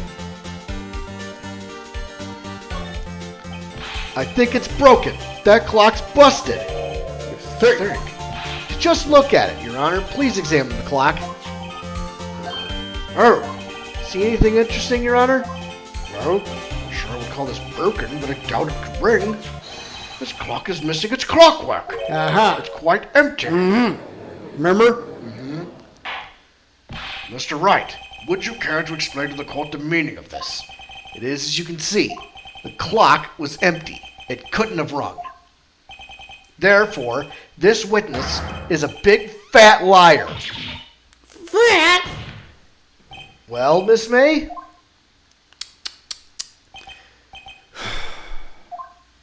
Huh? Quite a show you've put on for us, Mr. Wright. He knew the clock was empty. Somehow he knew. I'm afraid you've forgotten one thing, however. Indeed, the clock is empty. As you say, it can't ring. However, we must ask, when was the clockwork removed? If it was after the witness heard the clock, then there is no contradiction. That's true. That is a possibility. The clock might have been emptied after she heard it. No. I know why. It's a clock. It tells you the time. The clock isn't talking right now. I had to take the clockwork out at 9:27 a.m. And that is exactly what happened, Your Honor. Mr. Wright, can you prove when the clockwork was removed? Oh, impossible, of course. I have proof. What? Wasn't it you who told me proof is everything? Well, I was listening. And now I'll show you the proof you like so much. The evidence that proves when the clockwork was removed is... The cell phone. Take that. Take a look at this. That's a very cute cell phone. Woohoo! You have a girly phone. Wait, this isn't my phone. Listen, this is a defendant's cell phone, and it contains a recording. A recording of a conversation she had with the victim on the day of the murder. Order. The defendant's cell phone? This wasn't brought to my attention. Perhaps Detective Gumshoe overlooked it. The detective better remember he's up for evaluation soon. My heart goes out to you, Edgeworth. not. Let's hear the conversation. Beep. So you just want me to hold on to the thinker So for you just want me to hold on to the thinker for you then? If You could. I should probably tell you, the clock isn't talking right now. Huh? It's not working? That's lame. I had to take the clock right out. Sorry. September 5th, 9:27 a.m. Beep. Your Honor, I think this recording makes it clear that this clockwork was already gone. And this was recorded in the morning before the witness even arrived at her hotel. Well, Miss May, would you care to explain this to the court? Just how did you know that weapon was a clock? Well, isn't it obvious? I saw that clock before. What store was that again? I go to so many. Oops, I forgot. So the witness had seen it before. That would make sense. Does the defense have any objections, Mr. Wright? Yes. Yes, you do. The witness claims she had seen it before, but this directly contradicts a piece of evidence already submitted to this court. Well then, let's see it. Please produce this evidence that will prove the witness had not seen the clock before. Transmitter?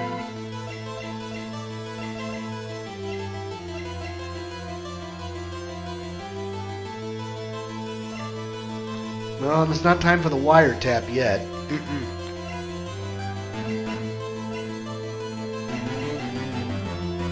I'm gonna try it. It's simple. This clock was never in any store, ever. What? A friend of mine made that clock. Only two exist in the world, and the one that isn't here is in police custody. Impossible. Everything is sold in stores. Miss May, I think it's high time you went shopping for a better excuse. Oh, excuse is not on sale today?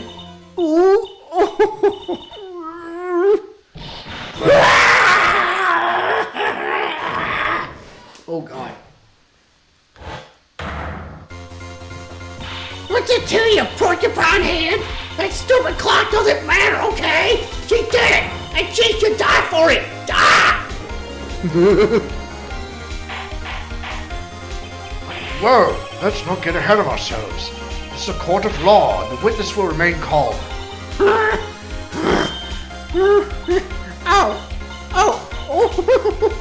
Silly me. Did I, not lose it? I guess I did. Scary. Miss Mary, let me ask. Tell me, how did you know the weapon was a clock? And does the defense have an opinion on this behavior? Okay, this is it. Yes, Your Honor. Allow me to explain how I see the truth of the matter.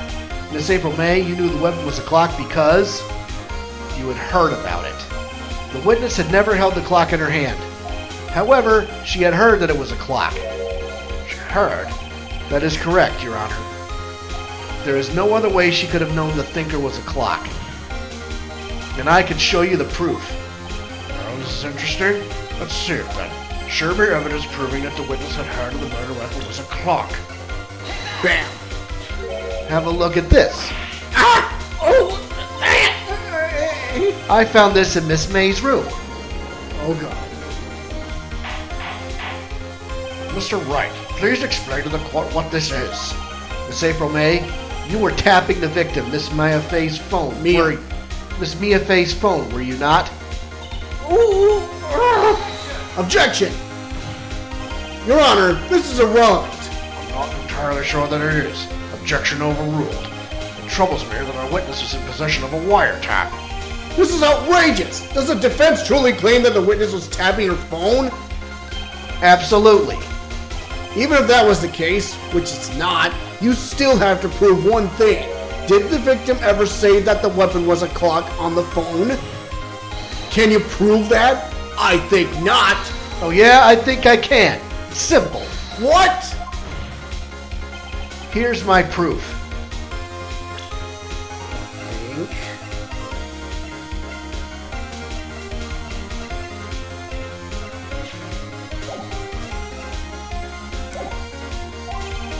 The proof that the victim said on the phone that the weapon was a clock is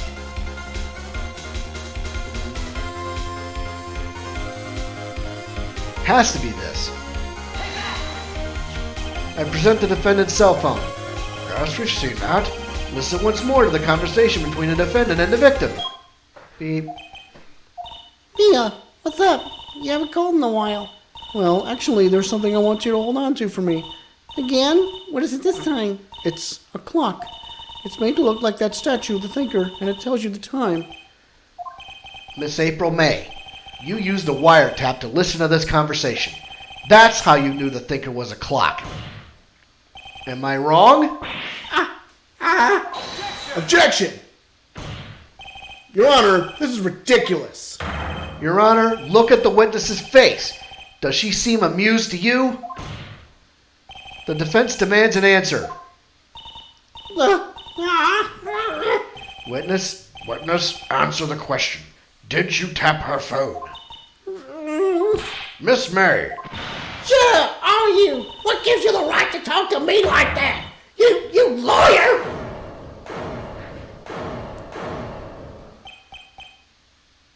It's not fair, all you ganging up on me like that.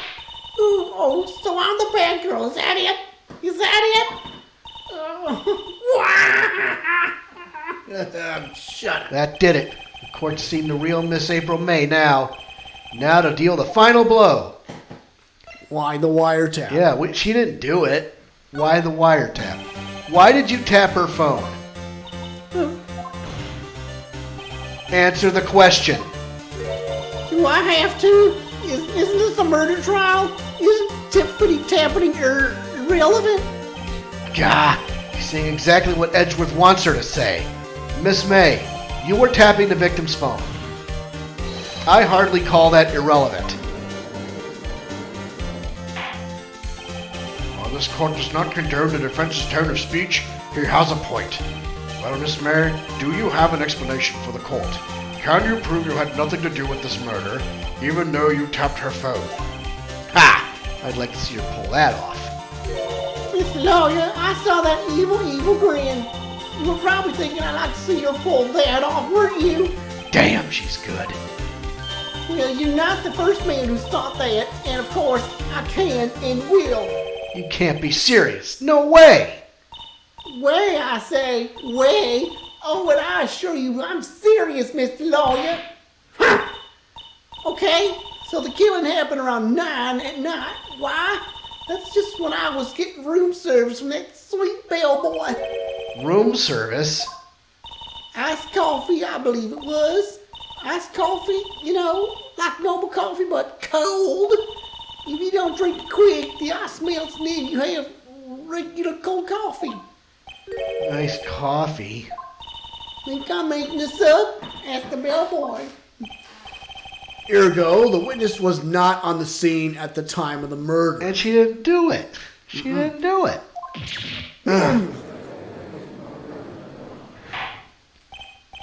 So, where does that leave us? It is my great displeasure to inform you that the witness appears to have been tapping the victim's telephone. However, that is a separate crime with no bearing on the current case whatsoever. Her testimony stands. She saw the defendant, Maya Fey, commit murder. No, I'm gonna let her just walk away. There's no way I can win in this unless I tie Miss May to the murder somehow. Well, does the defense have anything to say? Well, come on, think of something. Call the bellboy as a witness. The defense would like to call the hotel bellboy as a witness. There's something suspicious there, and I'm gonna get to the bottom of it. I think you've stuck it quite long enough already. Objection! I object to calling the bellboy. Why? What's your reason? Because I hold that the wiretapping had nothing to do with the killing. However, if you agree to one condition, I'll consent to calling this witness. Condition. If Miss April May's alibi is not called into question after you examine the bellboy, then you will recognize that Miss April May was not the killer, thus she is innocent. Therefore, you must accept the verdict of guilty for Ms. Maya Fey. That is my condition. What? I'd better find something suspicious in that bellboy's testimony.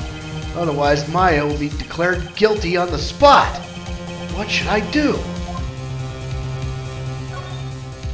Alright, I got nothing to lose, except for, well, everything. Understood. I accept your condition. Huh. Fool. You fell right into my trap. Wait. Very well. The court calls the hotel bellboy to the stand. Well, she didn't do it. I believe we're ready for the witness to testify. He certainly does look like a bellboy. Yes, sir. I received your summons in the middle of work, sir. I'm happy to be of service. That T-cell looks rather heavy, so without further ado, the witness may begin his testimony. Very good, sir. Well, let's see. Yeah, she didn't do it, but he did. I am the head bellboy at the Flying Gatewater Hotel in business for 4 generations. I believe I received a call after 8 in the evening from our guest, Miss May. She asked for an iced coffee to be brought to her at 9 on the dot, sir. I brought it to her at precisely the requested time, of course, and I delivered the iced coffee to our guest, Miss May herself. I sir, the defense may begin his cross-examination. Right. I'm ready. I hope. This is it. If I can't prove Miss May was involved with the murder now, Maya will be finished.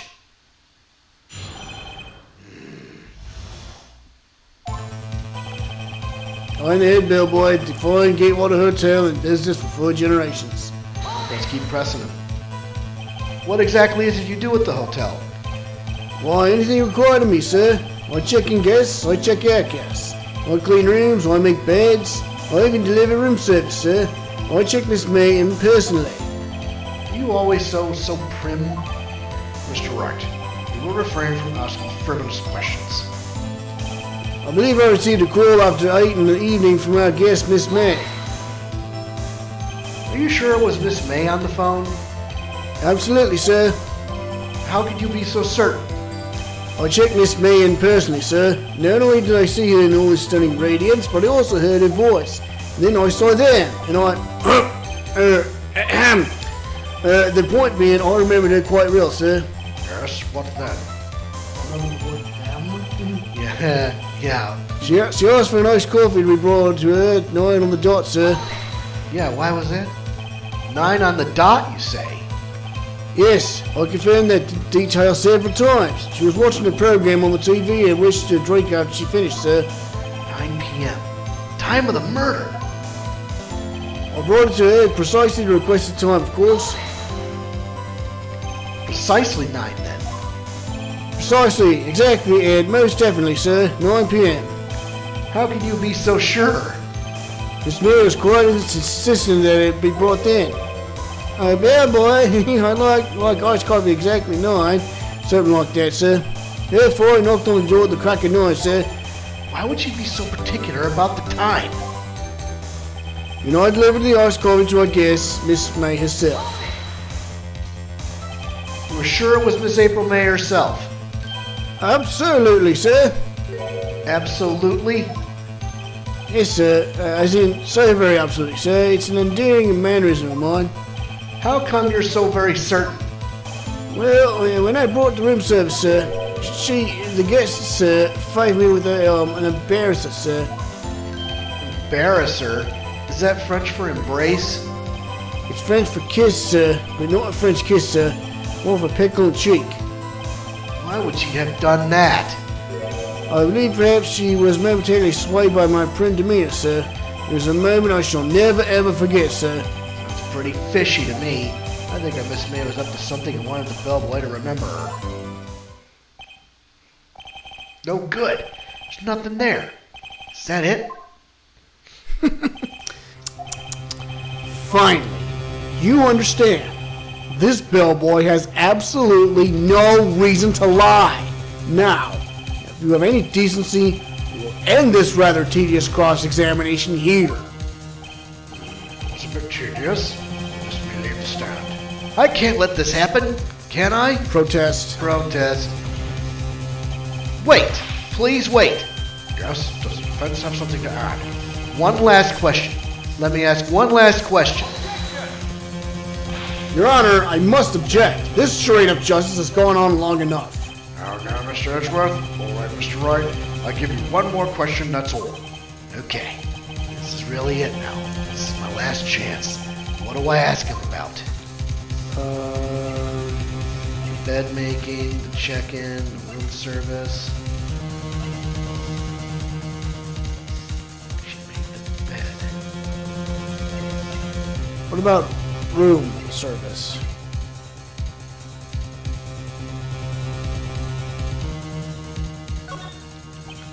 Tell me again about her room service. Again, sir, at exactly 9, I delivered room service to Miss May in room 303. The guest sir requested iced coffee, $18 with a charge, as I recall. I see. Huh? $18? Doesn't that seem a bit expensive? Yes, well, iced coffee for 2, you know, and we don't skip on the ice, sir. Huh? What did he say? 2. What did you say? Rather quiet. Bellboy, tell us the truth now. Was someone else staying in Miss May's room? Objection! I object! That was objectionable. Objection overruled. The witness will answer the question. Yes, I see. Why did you not mention this in your testimony? Well, sir, you didn't ask. Nice try. That's the sort of thing you're normally supposed to mention. Yes, quite. Indeed. It was a good barrister there, Mr. Edgeworth, who... Huh? He asked me not to mention it if I was more specifically asked, sir. You fool! Whoa. Uh-oh. I've done it. I've won. Miss April May checked into a twin room with a man, correct? Yes, sir. Then, when you brought them room service, you didn't see that man in the room. That's right, sir. Your Honor, we have just learned of another person involved who may have been the murderer. In this new light, I hold that it's impossible to judge the defendant. Impossible to judge the defendant. You agree, Mr. Edgeworth? Who? Who is this other person? Simple. It was The man with Miss May. the man who checked in with Miss May. Your Honor, as has been previously revealed, Miss April May was tapping the victim's phone. Yet Miss May herself has an alibi at the time of the murder. However, that does not clear the man that was with her. The bellboy saw no one else in the room at the time of the murder. But my, what a convenient little setup. But it's too late. Too late? I suppose you'd like it if it was too late, wouldn't you? After all, it was you who hid the presence of the other man from this court. Upstart amateur. These accusations are ludicrous. Enough! The court acknowledges the defense's argument. I expect the prosecution and defense to look into this matter fully. Am I understood? Yes.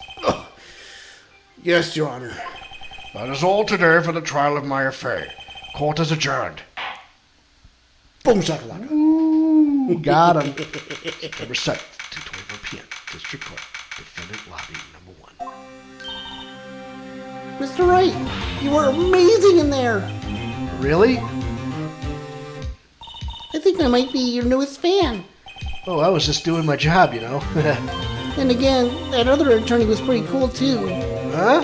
That face of his, with his eyes wide and trembling lips, it sent shivers up my spine. If you say so. So what happens with me? Do I get to go home now? Well, no. I don't think so, not yet. Oh, I see. But I got a great lead in today's trial. A lead. That man with Miss May. He's the key. Oh, I get it. What happened to Miss May after that anyway? I heard they arrested her. I guess she's learning her charms won't work everywhere. She's probably at the detention center now. I may have to go down there later. Anyway, this case is far from closed. Yes, sir. I'm going to find out more about this man. You think he was the one who... Maybe so. Sis, Don't worry. I'll find him by tomorrow.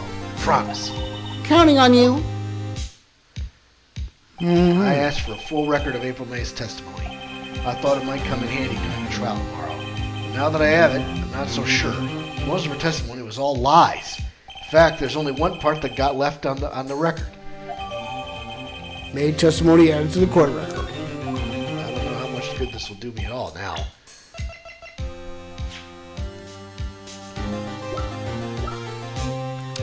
The victim dodged an attack that ran to the right, but she was caught and struck. Anyway, time to hit the pavement and do some investigating. Maya doesn't belong in that detention center. It's up to me to get her free. Be continued. What do you think? Well, I'll be right back. I'm just going to check on the chicken and gravy and rice. All right. Well, I will definitely save. I don't know. I think it might be a good idea to just cut it short. Well, September 7th, 3:11 p.m. Detention Center, visitors' room. Well, what do you think? I think that might be a good time to cut it. You know what? We are going to cut this short. So let me go ahead and, save state as, just in case.